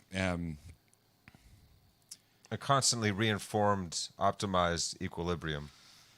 yeah, and You know, it's reflecting on itself. We are reflecting on our level of interaction at all times. in the realization that we were both irrational and rational at different times. Yes. And And that's why we have a constitutional republic. Yeah. So we protect for the rights and interests of the minorities as well, because sometimes the majority is wrong. So you have to protect for minorities as well, minority points of view, and alternative truths that people will have. Because sometimes you can have multiple truths at once. You know, people come from different places in let's life. not say truths. Let's say Well, sometimes there are two things that are true at once. Let's just say sets. Well, sure, as long as they're not contrary. Like They're not red is contrary not blue and to blue one is another, not but I don't red. mean multiple personal truths. Yeah, like this is my that's- truth. yeah, None no, of but that trash. But let's say sets of reasoning lineage, if you will, there you go. of like how we've come up with the reasoning for this idea. Because, like, you know, like he mentioned, you know, like the pro-abortion, pro-life end of it. Well, there are sets of reasoning that we've gone through to come up with either idea, and both of those sets are, I won't say equally valid, but both have validity enough. And Validity we'll to get them. into this once Yeah. we get here, and this was what this experiment is showing. So where we were at the were talking right about after the break, awe. yeah, and Wisdom has perspectival and participatory, the central to wisdom aspects to it. How can we open up to and open up through our sense of awe more often and overcome foolishness? Yeah. Systematically overcome our self-deception. We need Yeah. rationality, and we need to rehabilitate the idea of rationality, because it can't just be reduced to logic and yeah. mere reasoning. Rationality is actually the capacity to overcome self-deception in a reliable manner, to afford flourishing, further flourishing and thriving, afforded by optimizing of our cognition in a reliable as possible way. And by reliable, he means something that's not bound to a perfection ideal has a high likelihood of actually but functioning. it's not perfect, but it functions. But it functions. Whereas when he's talking about, let's see, Expertise. systemic Or okay, yeah. or systematic, he wait, yeah, it's not restricted to just one domain. It handles the whole system. So in the body, it's not just restricted only to what the heart does or what the liver does, That's or what right. but all of it all It can together. generalize. Much yeah. like the blood. The blood is a systemic fluid. It goes through everything. It goes through all of your body. Whereas, like, say, your bile is pretty much restricted to your gut, right? That's right. And That's if right. it gets out into your blood, there's a problem. Yes. So he talks about rationality versus expertise. Yes. Because we're talking about expertise in the sense of like an authority, like definitely this guy's an expert, like a tennis expert, or someone that is a lawyer is an expert of law, not just that they're good at it. So we know a domain has a reliable set of well-defined patterns and problems that we can identify. Expertise, we recognize, doesn't transfer from, say, like golf to baseball always. It actually can hinder it sometimes. It can actually too. hinder it sometimes. So It we have actually to pay careful attention to how we can BS ourselves, because we can often confuse people's expertise for something that they could generalize across many domains. Like, a physics expert knows a lot of stuff about life, as far as what makes it up. But so he should also be a good philosopher, because that also has to do with stuff about life. But no, they sound similar enough, but that expertise is not systematic. It's only relevant to its domain. Yeah, and actually, so like I've got a note here. Don't bullshit yourself by listening to Neil deGrasse Tyson for your philosophical, spiritual advice. Really good with what he does, but you notice when he gets on physics, talking about other things, politics or philosophy. Well, it's the fallacy of appeal to expertise or appeal to authority. Rationality applies across many domains, Sure. but expertise does not, and that's where that fallacy Well, comes and in. but you can find someone that's reliably rational about many different issues, Yes. and then this person might be a trusted source of information. Like if they're a really good independent journalist, they've been reliable at looking at things from points of view, regardless of partisan side, one or another. They're catching the BS on both sides, you could say, pretty regularly and consistently. Well, I know that this guy normally does good writing, so well, so like I know him to be a good source to return to. you could have a rational chemist that is also through their, like being rational has helped them within the domain, but them being rational also helps them outside the domain. So when the chemist wants to go into biology or whatever, or something even further, when the chemist wants them to go into like cat breeding or something like that, they can be rational about it. He's going to be rational in his approach to deciding how he so breeds maybe cats. if their expertise is founded by being rational, you'd probably be better off than just going ahead and getting only the expertise in one thing. It's better to be it's good rational than best to be to an develop expert. our rationality prior to our expertise in any field, really. So there's the terms domain general and domain specific. So rationality is domain general. It applies generally across all domains or most domains, all domains. And then experts is specific to one domain, whether context you're a surgeon dependent, or, domain specific. And so to reliably and systematically overcome self-deception, we can recognize how when we're making goals, our goals will even come under constant revision themselves, because we'll see how we are optimizing our functioning to afford flourishing. That's what rationality really helps us, is to afford our flourishing. It's helping to inform our wisdom. So we have the rationality debate driven by experimental results that seem to show that humans are irrational, even though we're not. So and that's jumping to conclusions right there. That's a great example of jumping to conclusions. And the breakdown to this is, so you give people a problem to solve, and you notice how they solve it. So he gave the pond and lily example, which is like on day one, there's one lily, and you're going to go through 20 days, and the pond, so when is the pond half filled? If it doubles each day, you start out with one, then you get two. More often than not, a person will say, "Oh, halfway through," right? Because you're like, "Well, it should be halfway filled, halfway through," and that's using a heuristic. Like we were talking about heuristics before, that they're You mostly reliable. applied very quickly but a low resolution heuristic to something that needed a little bit more so definition. the machinery is Yeah. actually messing you up, because really it's actually day 19, because on day 19 the pond is almost is half full, and then on day 20 it's full.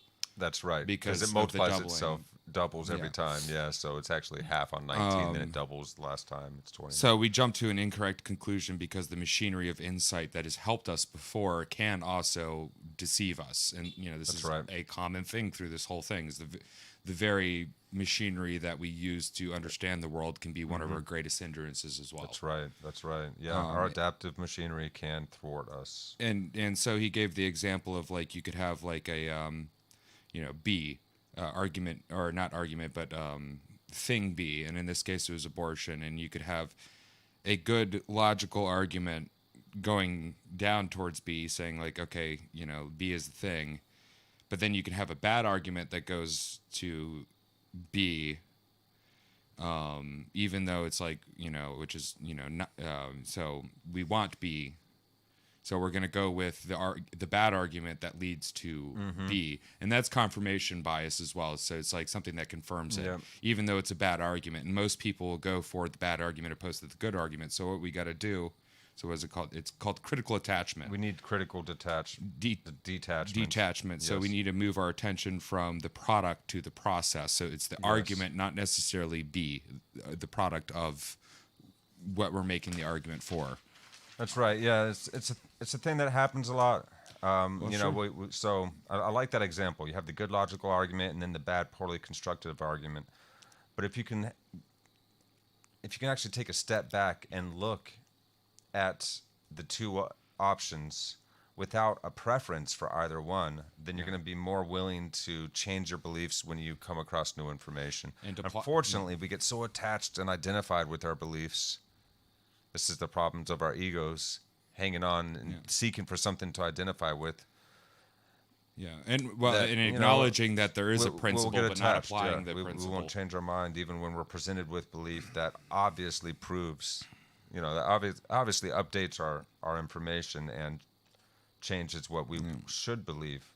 We'll still hold on. So And what we do this all the time. So what he's proposing here is, if you cannot independently evaluate the argument separate from the conclusion, you will fail to be rational.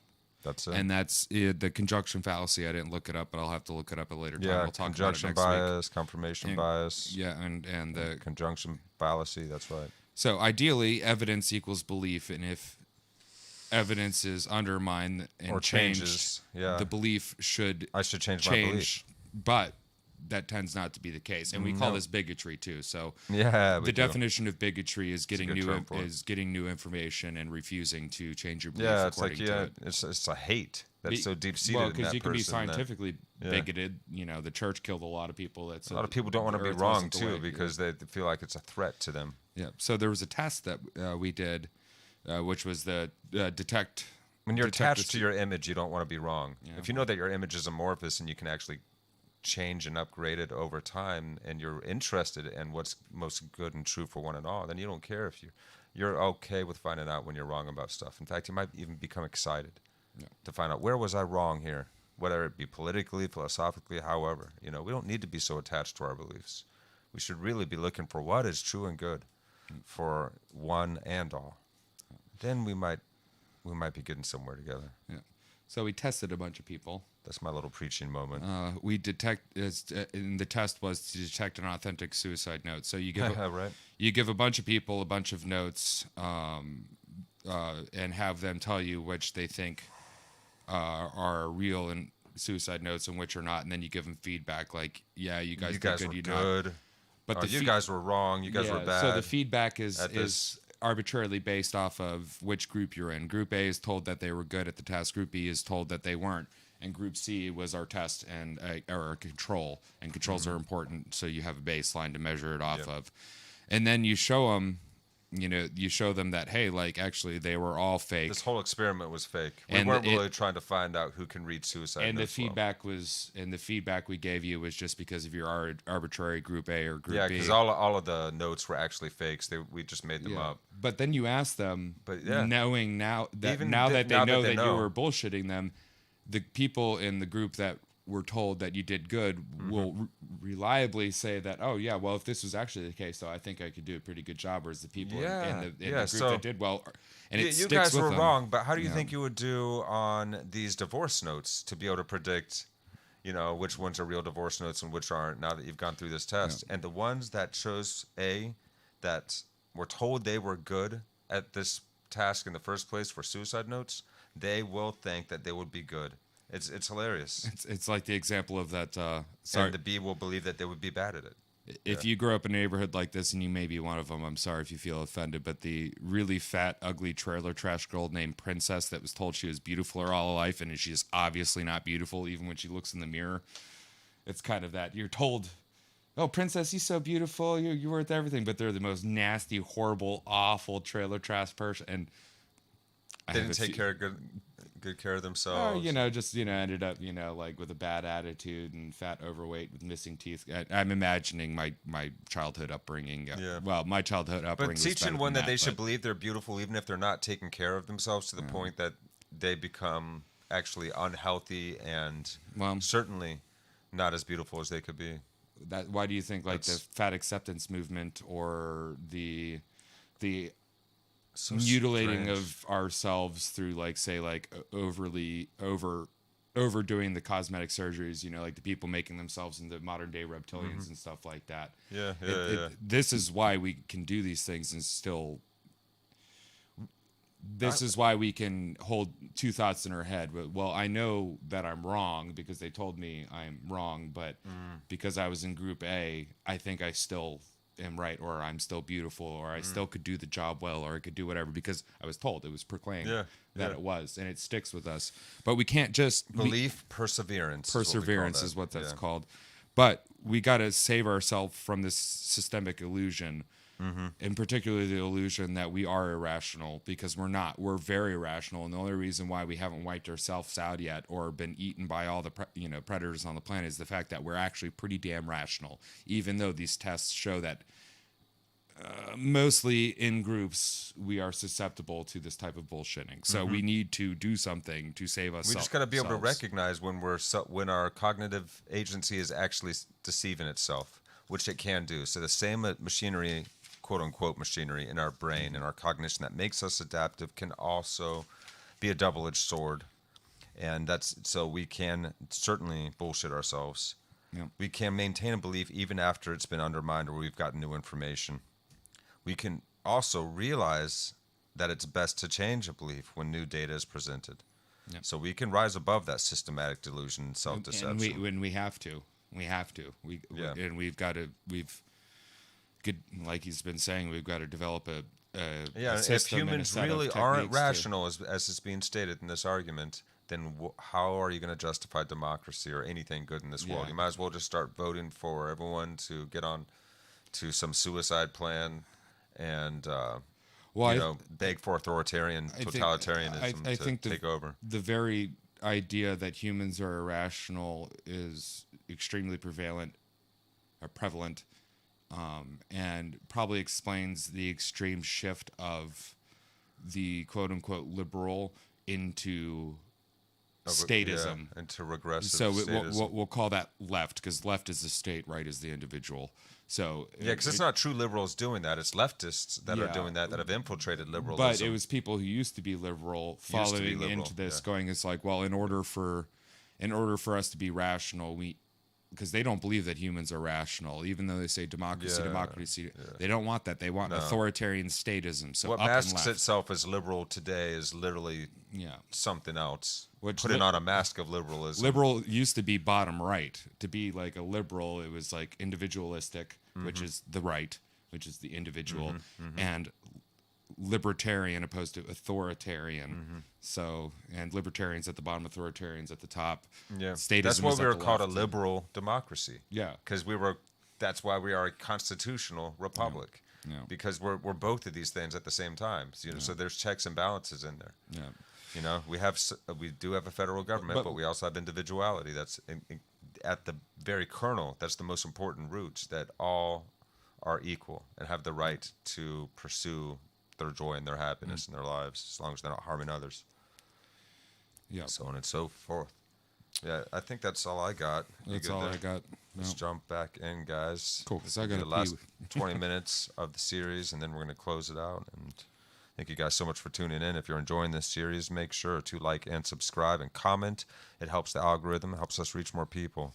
And also give some love to John Vervaeke. Go check out his channel and subscribe and give him some likes. And hey, if you found him through us, go ahead and put like in his comments, like, hey, there are people doing this, because there are more people, actually doing this. And I'm sure he'd love to hear that there are people actually doing this. And I know it's not just us, because I see actually a lot of people that more and more actually I'm seeing, like, where they have the groups of the young dudes reacting to stuff and playing stuff. I see Vervaeke pop up in that stuff now, and I'm like, yeah, all right. Instead of reacts, it's more of like, whoa, and watching young people go, there's something to this. There's something to this. And then you see them get on their phone and like, all right, what is this? I'm gonna have to look into it. So yeah, this is the new thing, fam. This is it. We're gonna start getting into a higher level of communication with one another.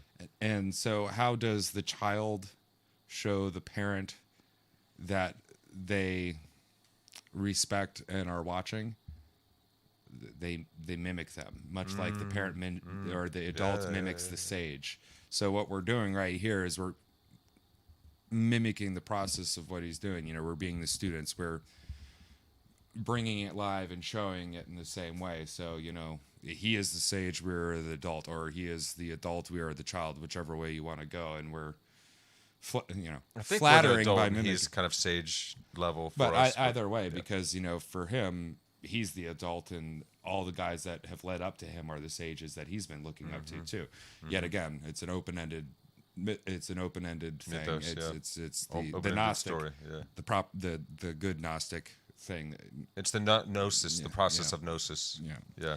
And ever going, ever transcending stationary awareness. All right, fam. We are jumping back in to John Vervaeke's Awakening from the Meaning Crisis. Yeah.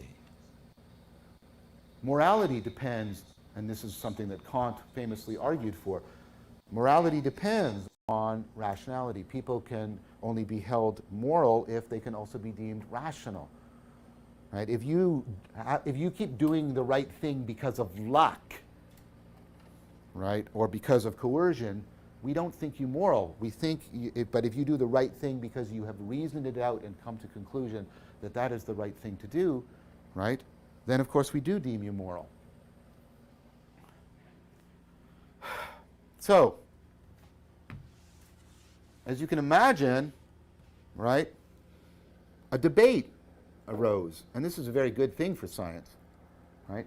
See, notice what's going on here with rationality. Rationality isn't just a fact out in the world, like whether or not the earth is round, right?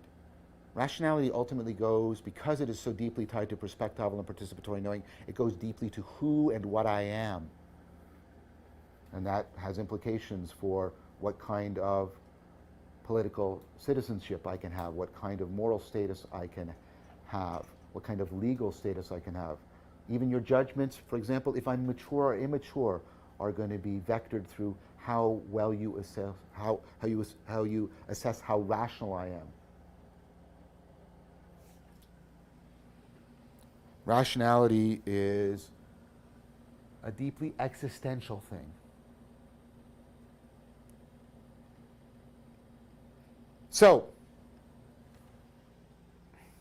a debate ensued around whether or not we should interpret the experiments, or what they are, and they're robust and reliable. They are not suffering the replication crisis, these experiments.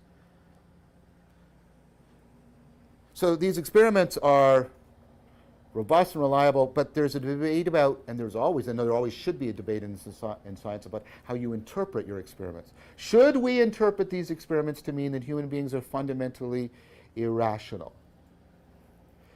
Now, a debate ensued, and that debate is very important. And I want to go through this debate. Why are we doing this? Well, first of all, I'm trying to show you the deep connections between wisdom and rationality, and I'm trying to show you the existential and political and moral import of rationality. And I'm also trying to get you to consider expanding and revising the notion of rationality in a way that will help us to come back and deepen our understanding of wisdom. Why are we trying to understand wisdom? Because wisdom is deeply associated with meaning, and wisdom is deeply needed for addressing the project, for cultivating enlightening, for the project of enlightenment and addressing the perennial problems, and also for the project of addressing the historical forces that have driven the meaning crisis. Okay. So the rationality debate. The first major response is by Cohen. And Cohen makes a very important argument. It's an argument that we need to go carefully through. And see, again, this is what I mean. There has been so much deep work put into the notion of rationality. We should not take the self-proclaimed promoters of rationality on YouTube to be clear examples of what rationality is. Okay? We have to do this more carefully, cautiously, reflectively, paying much more attention to the scientific evidence, the empirical evidence, and the debate. So Cohen argued that there's a problem with concluding that human beings are fundamentally irrational. And his argument comes down to a couple of very key points. So, let me use this word because, okay. Cohen says, okay, to be rational is to acknowledge and to follow a set of, standards. And we noted that we can only attribute irrationality to someone, something, if it acknowledges the standards and then fails to meet them. To say that this book is irrational makes no sense because it does not acknowledge the authority of those standards. So the fact that it fails to meet those standards is no reason for calling it irrational. The book is irrational. Okay? So Cohen stops right there and he says, well, let's slow down. Let's ask ourselves, where do we get these?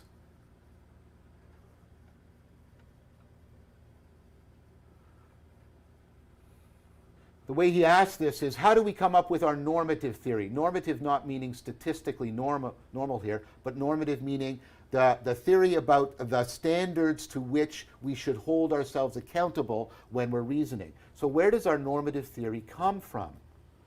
Right? And then he makes use of an argument that goes back to Plato and it goes all the way through to Kant. And it's like, well, there's a deep sense in which reason has to be autonomous. Let's say I believed that my standards were given to me by some divine being, right? In the sense that, it is commanded of me. There is some Moses of rationality, and he comes back or she comes back with the commandments for how we're supposed to reason. So if we follow these just because we are commanded to do so, that is ultimately not a rational act. That is just to give in to authority, to give in to fear, and we would be doing the same thing regardless of what those standards were, right? If we follow the standards because we acknowledge that they're good and right, that means we already possess the standards. This is an old argument that goes back to Plato. It's in the Euthyphro dialogue, right? Where, normativity has to be really deeply autonomous. If something is only good because the gods say it, then the gods aren't good in saying it. Look, if God says to you, do X, and X isn't independently good to do, then God saying do X does not make God good. Because it would only make God good to say doing X if doing X was independently good. And if we only do something because we're commanded to do it, not because we independently accept that it is the good or the right thing to do, then we are also acting arbitrarily and not acting in a good manner. Right? So, right, we have to possess the standards. And this is an argument, right, crucial in Kant. Reason is ultimately autonomous, not in the sense that people misunderstand it, that it's like a god, or that, right, it has, right, absolute authority. It's that reason has to be the source of the very norms that constitute and govern reason, because that's how reason operates. Okay, so we have to be the standard. There's another way of seeing this. Ought implies can. I'm giving you two separate arguments for this idea. Ought implies can. If I lay a standard upon you, you ought to do this, then you have to be able to do it. It makes no sense to apply a standard to you that you do not have the competence to fulfill. Okay? You ought to always say what is only certain and perfectly true. And if you don't, you are failing. You're immoral in some fashion. But that's, of course, impossible. You can't lay on anybody the obligation to speak all and only what is true, because everybody has false beliefs. Most of our beliefs are false. And nobody can act comprehensively according to standards of certainty. If I lay that standard on you, it's a mistake, because you don't have the competence to fulfill those standards. Okay. So, and there's just so much argument that converges on this point. Okay, we are the source of the standards. That's, of course, why you so readily acquiesce in them. But then, of course, you should immediately say, right. But what the experiments show is, yes, people acknowledge the standards, but they fail to satisfy them. Well, then Cohen does something very interesting. He says, well, we have to be careful. People make two kinds of mistakes, right? And what we have to do is we have to make a distinction between competence and performance. So let me give you an example.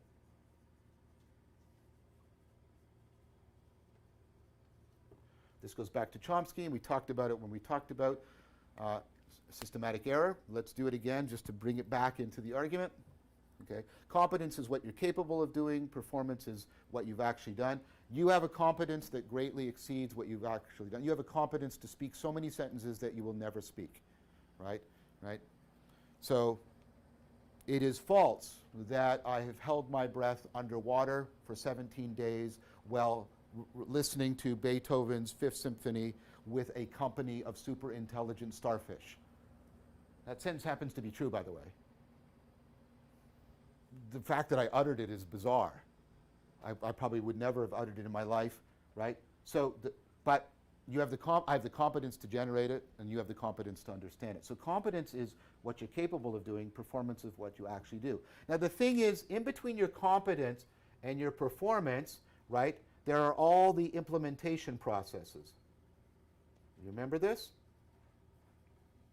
So I have the competence to speak English.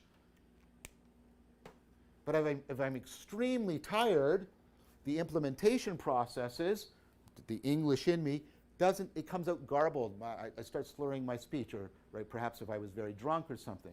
Now you don't think that when I'm very drunk or very tired that I've lost the competence. You just think, rightly by the way, that there's something interfering with the implementation processes. right? But if I get in a car accident and my brain is damaged and I'm slurring my speech all the time, then you go, oh no, John's lost English. It's a different thing, right? Now, Cohen does something really clever here. He says, how do we come up with this? Well, we have to be the source of it, and it has to be something that we can hold ourselves to. Ought implies can. Okay? So where do we come up with these standards? Well, what we do, this is how we come up with all of our normative theories. What we do is we look at our performance, and we try to subtract from our performance all of the errors that are due to implementation errors, or as if they're often called, performance errors.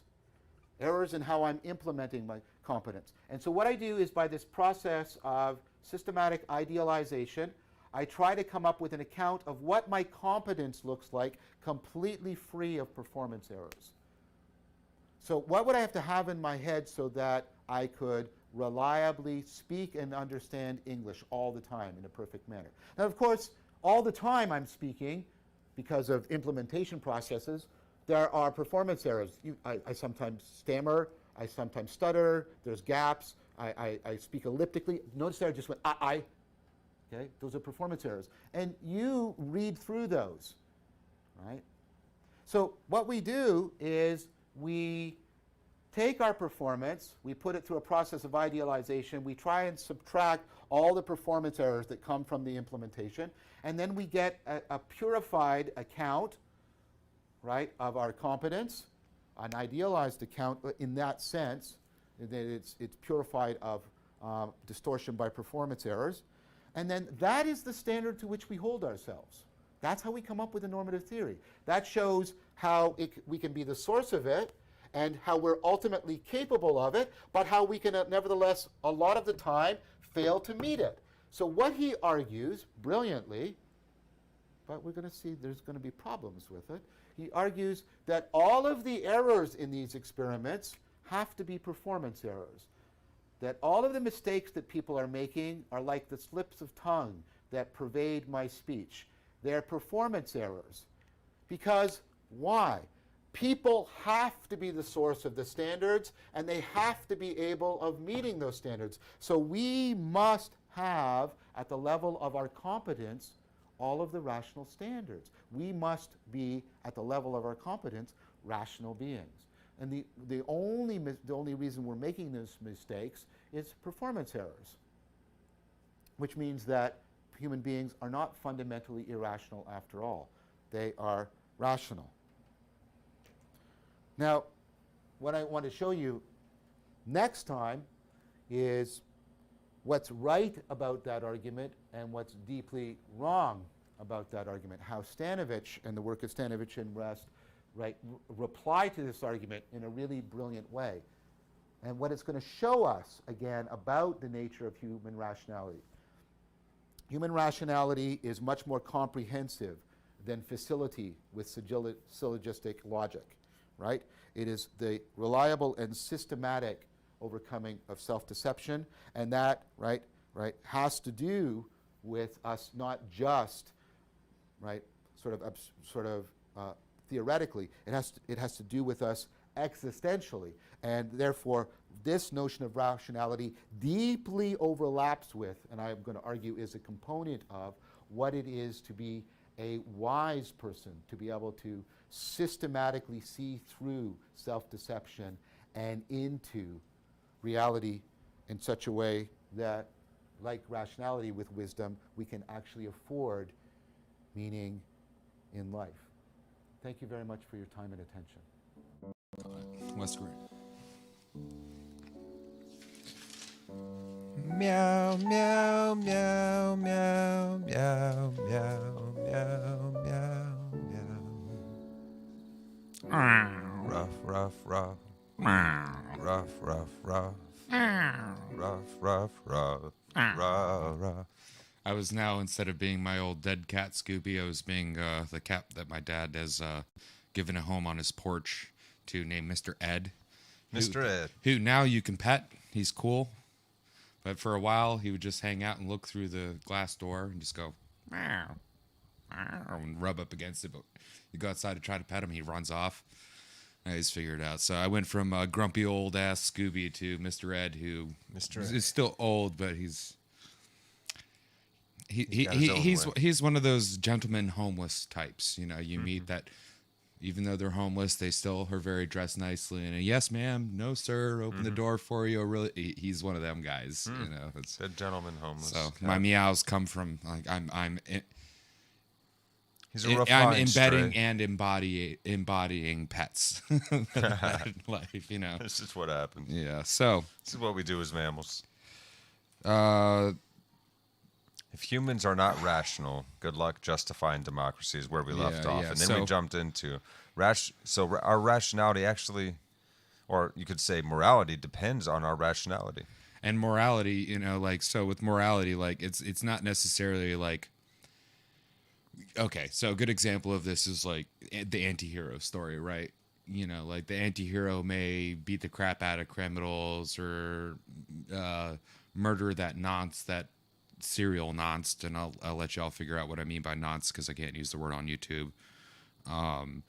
And then does something, you'd say they're morally good even though that they did something bad, aka fighting the criminal or killing them, right? This anti-hero thing. So morality isn't just, you know, doing good or doing bad. Morality is why are you doing the thing that leads to good or bad. The process. What is your Gotta be a rational reason. Yeah, because you can ration yourself. You can Got to ration make sense in the context of our society, our culture, and which leads us into the rationality debate and Cohen. Which and rationality isn't just a fact; it goes deeply into who and what we are. So it's not just what you know in your head as far as intellect. It certainly is how we act, and you know how we act in the world from our perspective. How are we involved in it? How do we do what we do? He made a point, like his argument that there is a problem with the human irrationality argument. And one point that he made is to be rational is to acknowledge and follow a set of standards. Now, where do these standards? How do we come up with these standards? Where do we get these standards? And by standards, it's the normative theory. Where do we? What is the normative theory? Where is it coming from? Where's it coming from? So reason has to be autonomous and can't be given by command. That's right. So the following of a command is not rational because the acknowledgement that the standards are right assumes that the knowledge of the goodness of the standards. So in order to follow the standard, you have to know, like you already have to have presupposed within yourself the goodness of the standard already. So like if God gave a bad command, like, murder the infidels, well, then that God is not a good God. And if we get back to, what Socrates was trying to set a standard of, it's like, well, we need to have a God that's better than, or a set of gods that are better than just the baselines of humans. That was a very early instance of this, or a good example of, well, even before there was this idea that gods need to be perfect, a perfect example for us to live up to, there was still a guy thinking about it. It's like, well, there's this standard that's higher than even what the gods are going to. So what is this standard? Yeah, because originally a lot of the gods were just powerful superhero kind of figures. Yeah, right. But they could do bad things that we knew were morally wrong. Yeah. And then God was upgraded. So that moral value, where does that come from? Where does that come from? Well, it's basically... we have to prepossess the standard, right? We have to prepossess the standard. And ultimately, at the end of this, to sum it up, really, is that rationality is how we attune to reality. And to use... how we best attune ourselves to reality for our species and ourselves to live in an optimal state. And that depends on a lot of different inputs at any given moment, but you have to learn how to be able to apply a mode of willingness to understand and be open to new information kind of orientation to the world in order to even be rational. So you have to get into that root structure of how do we be rational. And so reason in and of itself, to use the same lingo that we've been building up on, reason is self-interested. Yes, it's autonomous and self-interest. autopoetic. Yes. So like these are terms we've used in previous episodes. And by self-interested, Self-generating. Yeah, basically. yeah. Self-informing. Reason has reason within itself. Yes, and the more reason it gets, the better it can reason, Yeah. and so on and so forth. And- So Vervaeke goes through all of these experiments that were done to try and understand the moral import of rationality, or are humans rational or irrational beings, basically. And we're looking at this because we know rationality certainly does lead us to wisdom. Wisdom leads us to meaning. And we're working on that project of enlightenment to solve for the perennial problems, as well as how to become better meaning makers to solve for the historical and ultimately factors. for more connectedness. Yes. So Yes. the ought can. Yeah, you we know, have to possess the standards. Yeah. For what we're looking at as moral. Well, So or rational. So ought implies can't yeah, or can. So like to or can. to do an antithesis argument to this, or just a bad other end of it. Chris, you ought to do 50 handstand push-ups while holding a puppy in your mouth and saying your Mother Marys. Wow. Sorry, dude. You can't say Mother Marys while holding a puppy in your mouth. So you can't do it. So if you ought to do it, you need to be able to do it. And, That's right. You can't say someone ought to do something that they would that they can't actually do. Of. That's right. You say, oh well, the legless man should stand up for himself, and I know that's a bad thing, but he ain't got no legs, he can't stand up. So the standards must be things that we can actually live up to. Yeah. But people will acknowledge that they have standards and then Still fail. to apply them. Yeah. Well, You and could say, yes, I would be willing to upgrade my viewpoint if I was presented with new information. If the information that's given me my belief changes, I can change my belief. but then when it comes, But then you when it fail. comes, because Or you're capable of failing at it. we're attached to our images, our self-images, our images made up of what we believe and are attached to and think should be true. And so when those preferences are challenged, it's really hard for us to go back because we think we are our self-image, and we're not. You have a self-image. You can change it. You can change what you believe. It won't hurt. They serve a purpose, much like your sweater. But sometimes when it gets a little too hot, you got to take the sweater off, right? That's right. That's it. So there's two kinds of mistakes when we make when we fail these standards, and one of the mistakes is a competency mistake, which is what you're capable of, and a performance mistake, what you have done. And what's being argued here is that this experiment is showing not a competency mistake, but a performance mistake where we're performing illogically, irrationally. That's right. Not necessarily that we lack the ability to be rational, right? Yes, because competence, again, is what you're capable of, and performance is what you can actually do. So there's Or what you've actually done. yeah. So there's a hindrance to your implementation processes. So you can do it, but something is interrupting these implementation processes, like the slip of tongue that I just had. I know these words, but Yeah, so just because you went dab dab dab blah doesn't mean you can't speak English. Yeah. Just because you make errors sometimes. So like when someone's drunk, it doesn't mean that they've lost the ability to speak English. It just means there's something interfering with the process, the implementation process. Yeah. So where do we come up with these standards? yeah. Well, we look at our performance and we find the errors in our performance. And then we realize, oh, so that's what it takes to be competent. It's not that when I do this, and this, but those things I was doing when I was performing well, that's good. Those are my standards that I should be going for. Yeah, so our competence... So it's been trial and error that we realize rationality. Yeah, so... It's certainly part of our attunement process. So performance plus ideal minus our performance errors. Yes. And ultimately, competence minus performance errors, really. You call it the systematic idealization. Yeah.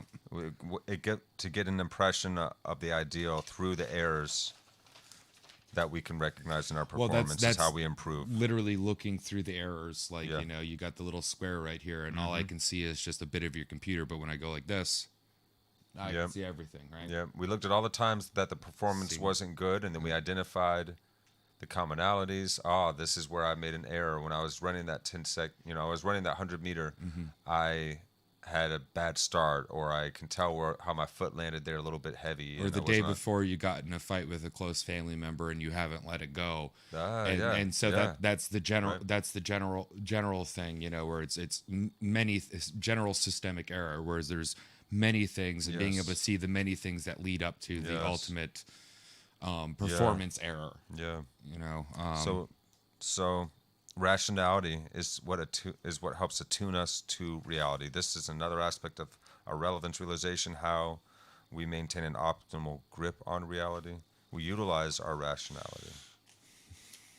yeah, So errors in the experiments that were arguing for the irrationality of human beings, they were actually performance errors. They weren't competence yeah, errors. They were performance errors. They yeah, made mistakes. yes, yeah. So it wasn't a mistake with And it's an ego kind of their thing, ability basically. Yeah. to be rational. It Yeah. was their implementation of rational thinking, because They were continuing to believe things that they knew not to be well, true. they were looking at the because they product preferred. opposed to the process. Yes.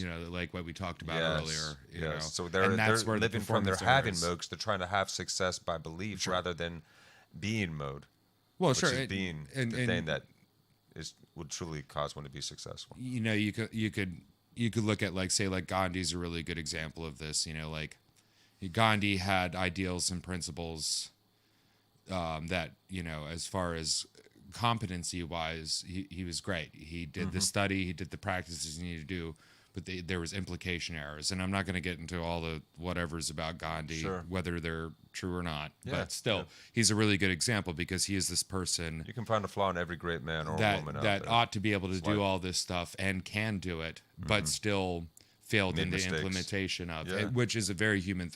Failure is a necessity for human growth. Yeah, you don't get Period. better at anything, as we You said in need the to beginning. be able to look through your failures like they're lenses to focus on. Like the lens of failure allows you to see more of what you can do, what you shouldn't do, what you can't do. It's helping you refine Yeah. the whole process, right? Yeah. Yeah. So we must be competently rational. Constantly even self-reflective, if we're self-checking not ourselves, willing to practically self-check rational. ourselves. Yeah. So it really is about an orientation to life. No. And again, we can be unconditional in this life. We can have no preferences besides what is loving, what is true and good for one and all. And that simplifies everything so much. What is the answer to this? It's going to involve the wisdom of love.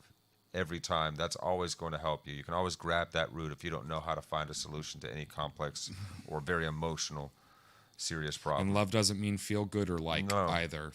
So It means an unconditionality and a willingness to consider wisely and deeply, to get back into your being mode and take on a posture of acceptance and willingness to understand.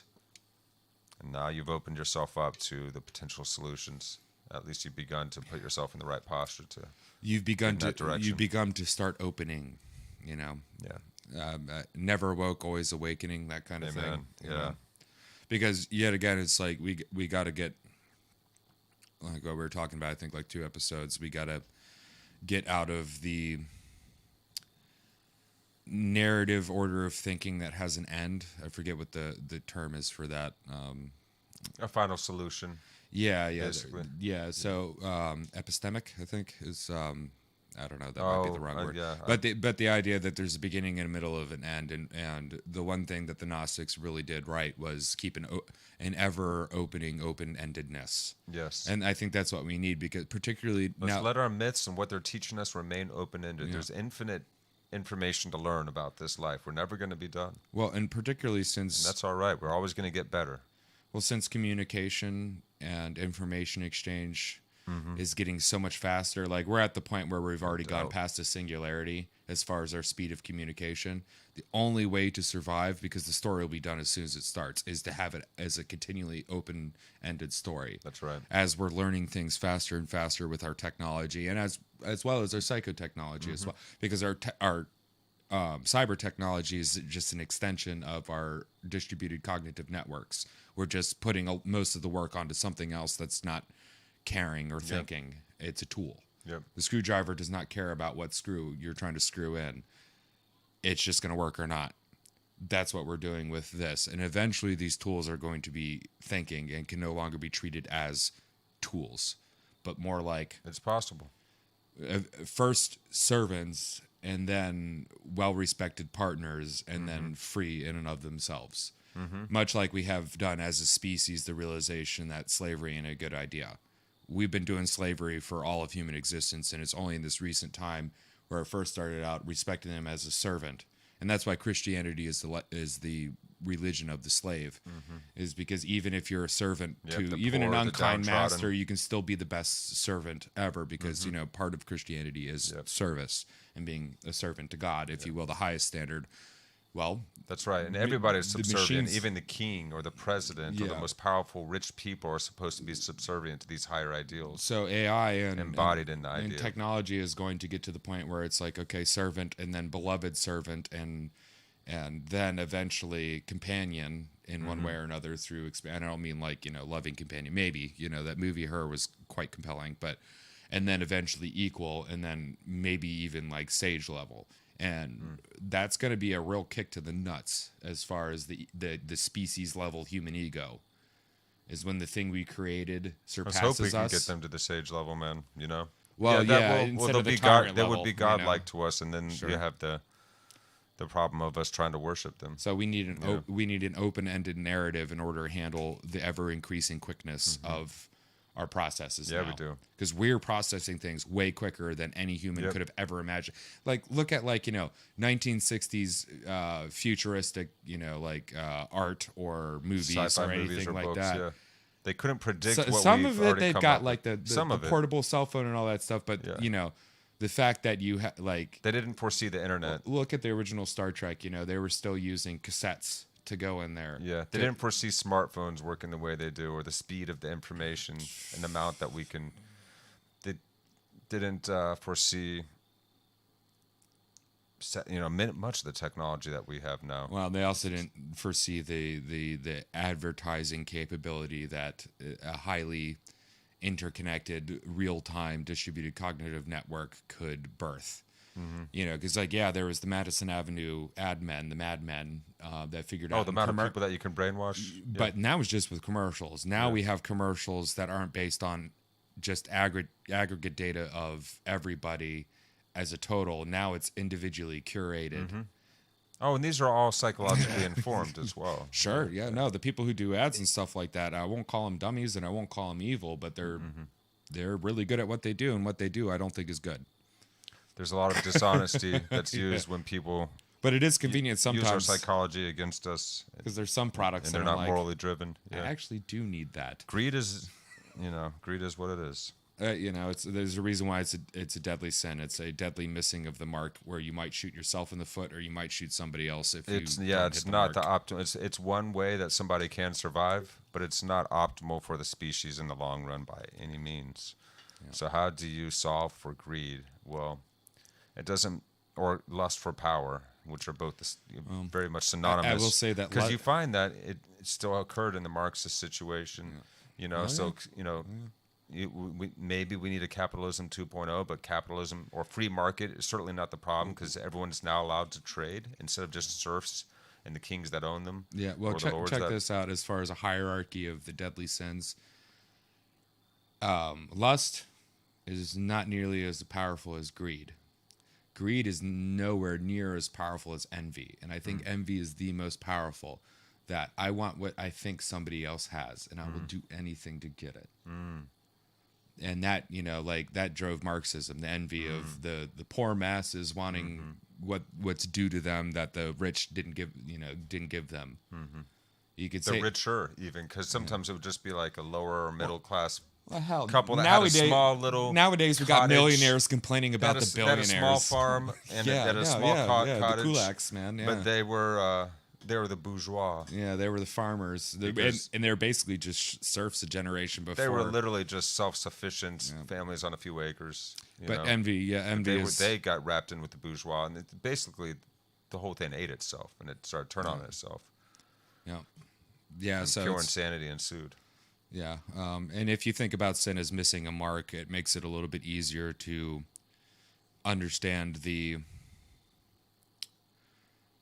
analogs that are, say, in the biblical writings, instead of sin like means instead when of you shoot an arrow and you miss the mark, and or you're you fall missing the mark. short. Yeah. And I think of the original sin is realizing that there's a mark to miss and missing that Realizing mark. that we are fallible as human beings, and that there is an optimal Got to zone cover for ourselves us. up. Yeah. We're cast out from the Yep. childhood. Everything's great. Yep. And almost spiteful for Yep. it in certain aspects of of human tradition. Yeah, as soon as we became this self-aware and our bicameral brain developed, I think in some way that there's a separation that occurred, perhaps. When we became self-aware, aware of time, aware of death, aware of our fallibility, that is when we started to develop our egos. The ability to make a promise, which are very powerful tools to operate through. Like, you can't help but have a personality, but when you think you are your personage instead of you have a personage, it's that misidentification is at the root of all of our world's issues, major crises. It's that misidentification. Actually, so I really like We think we are our ideas rather than we have ideas. We get attached to our ideas, then we fight over our ideas. Yeah, I like what the Hindus do with their art, as far as the depiction of God, the various gods. Like, so each god has many faces and many iterations with how they draw the art. And then you'll see the one that's all of the gods together that make up this whole shape to try to encompass. So it's like using all the different personas to then all together give an inkling at what this beyond. Yes. And it always has multiple arms and this, because it's able to Many manufacture serpents. as many up to infinite of itself at once as it needs to. Depending on the task. And that there's needs to be always done. something higher than the personified God as well that possesses all of the gods internally.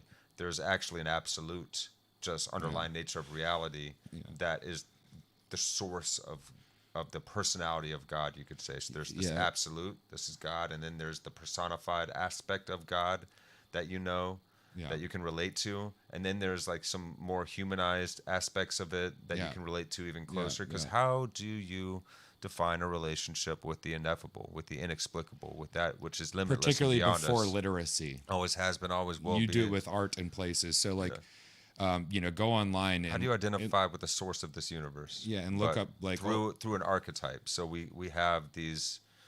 Well, what do you call them? We have these. I can't remember the term right now, but basically archetypes, archetypal versions, anthropomorphizations of God into human form, so we can know how to relate to it, because we're human. Sure. Well, yeah. Like, how do you relate with the idea of war and wrath and victory? Well, here's the highest idea of a human we can think of that encompasses all of the great virtues that we can think of. In every, I'll say, sub-god, like, whether it's like the Greek or Italian pantheons or whatever, they each have a portfolio or a realm or that they specialize in. That their expertise within. Yes. And there's always a conflict between them. And the conflict of our gods of the past are a good story example of the conflicts within each person and then the conflicts between neighboring people of the past. Because like, as we grow, our concept of God grows. And that's like, in my mind, how the infinite nature of God works, is because like, God doesn't need worshipers in the sense to fulfill an ego. The idea of worshiping can continue in and understanding more of God thus creates an even higher standard. And once we're at the point of what we think of as God, God will be infinitely higher than that. Yeah, it as seems well. he's doing something much more exciting, like perfecting his love through every single one of us in an original, authentic fashion that could not have been predicted. So it has to forget itself, and thus, also. Thus creating more of it, him, it. Yes. Give us the experience of free will. Yeah. So. And the actual free will to do it. In these conversations, like, I know there's a lot of people that don't like to talk philosophically or spiritually or theologically or any of these ends, but there is a purpose to it other than just, jerking yourself and your buddy off about how smart you are and how much you have read. Going through the process actually opens up your mind and dusts off the crannies within your cognitive abilities for you to be able to see through it and continuously open. Yeah, because we're trying, ultimately we're really trying to decrease our personal suffering and the suffering in the wider world, because we know how it feels. And if we have any sense of responsibility for and gratitude for this life that we have and what came before to make our lives possible, then, it only seems fair to try and look out for those that come after us. I like the idea of traditions that do that. Certainly shouldn't be about appearing intelligent, but rather cultivating wisdom to experience more peace and joy in this world and to share that, and to really help create, And what is joy? the space to where we can do that more together. And what is joy? Remember from our earlier episode, what is joy? Joy is what is good. What is good? What is good? That's what joy is. Not what is happy. What You is are good. exalting in what is good when you Yeah. feel joy. Yes. Yes. Yeah. You're celebrating the true and the good. Yeah. Joy is a great feeling. And basking in the glory, the shining light of joy. reality or of God. Yeah. Yeah, because you could also say, joy. Joy is the experience we feel when in communion with God and each other properly. When So our joy to agent the or- world has a whole other Joy to connotation. the- Yeah. It's not just spreading joy to the world, but like, It's a wish for joy with a wish for joy, a proclamation that the world, it's like a blessing. Is- Joy to the world. the Lord is come. Yeah.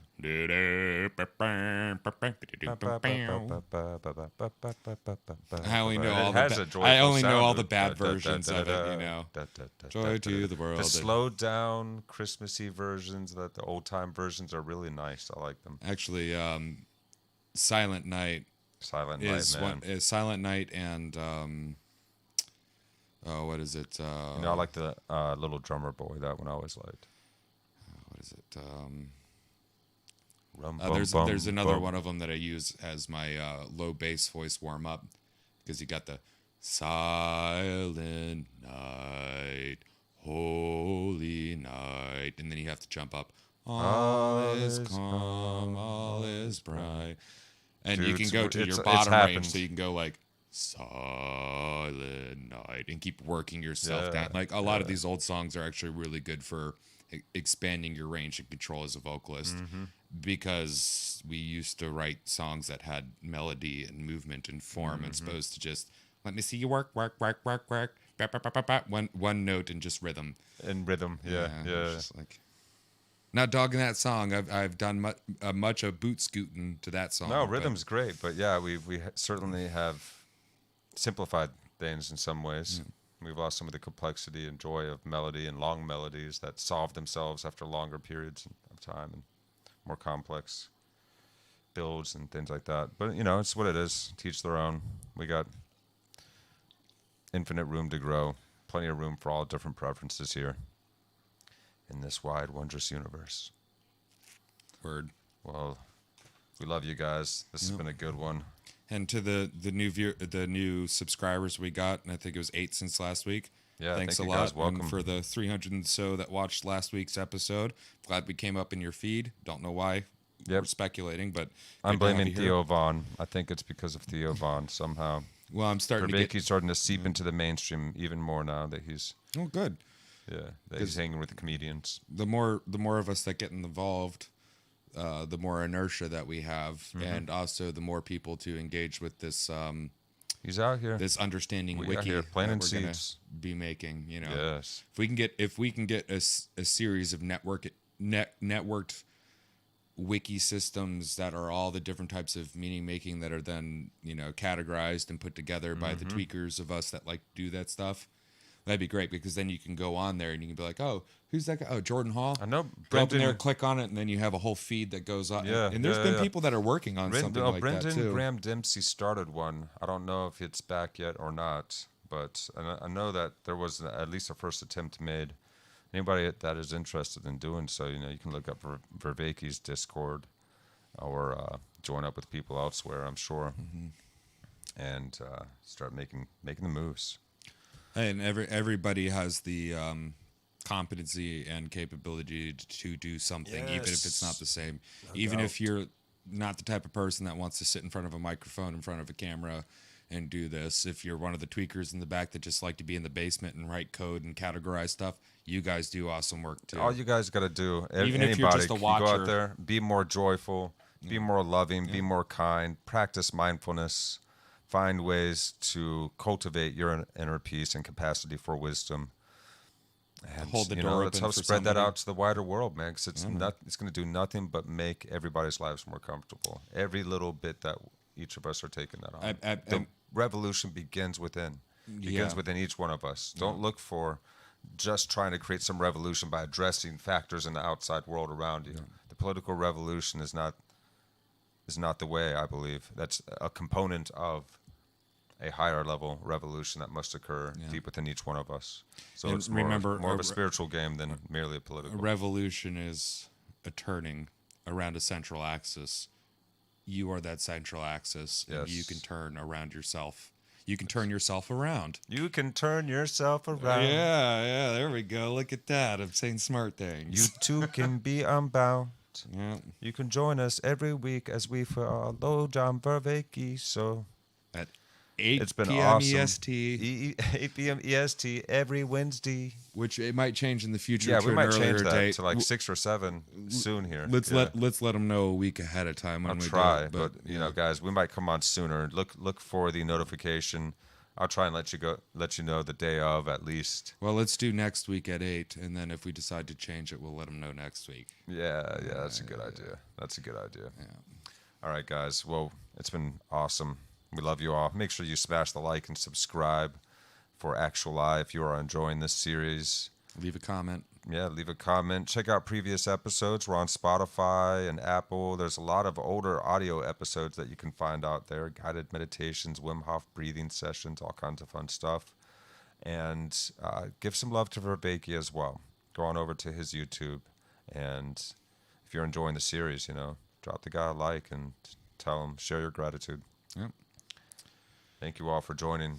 And we will see you next time. All right, who have you been? Oh, I've been Chris. And I've been DJ. All right, guys. See you soon.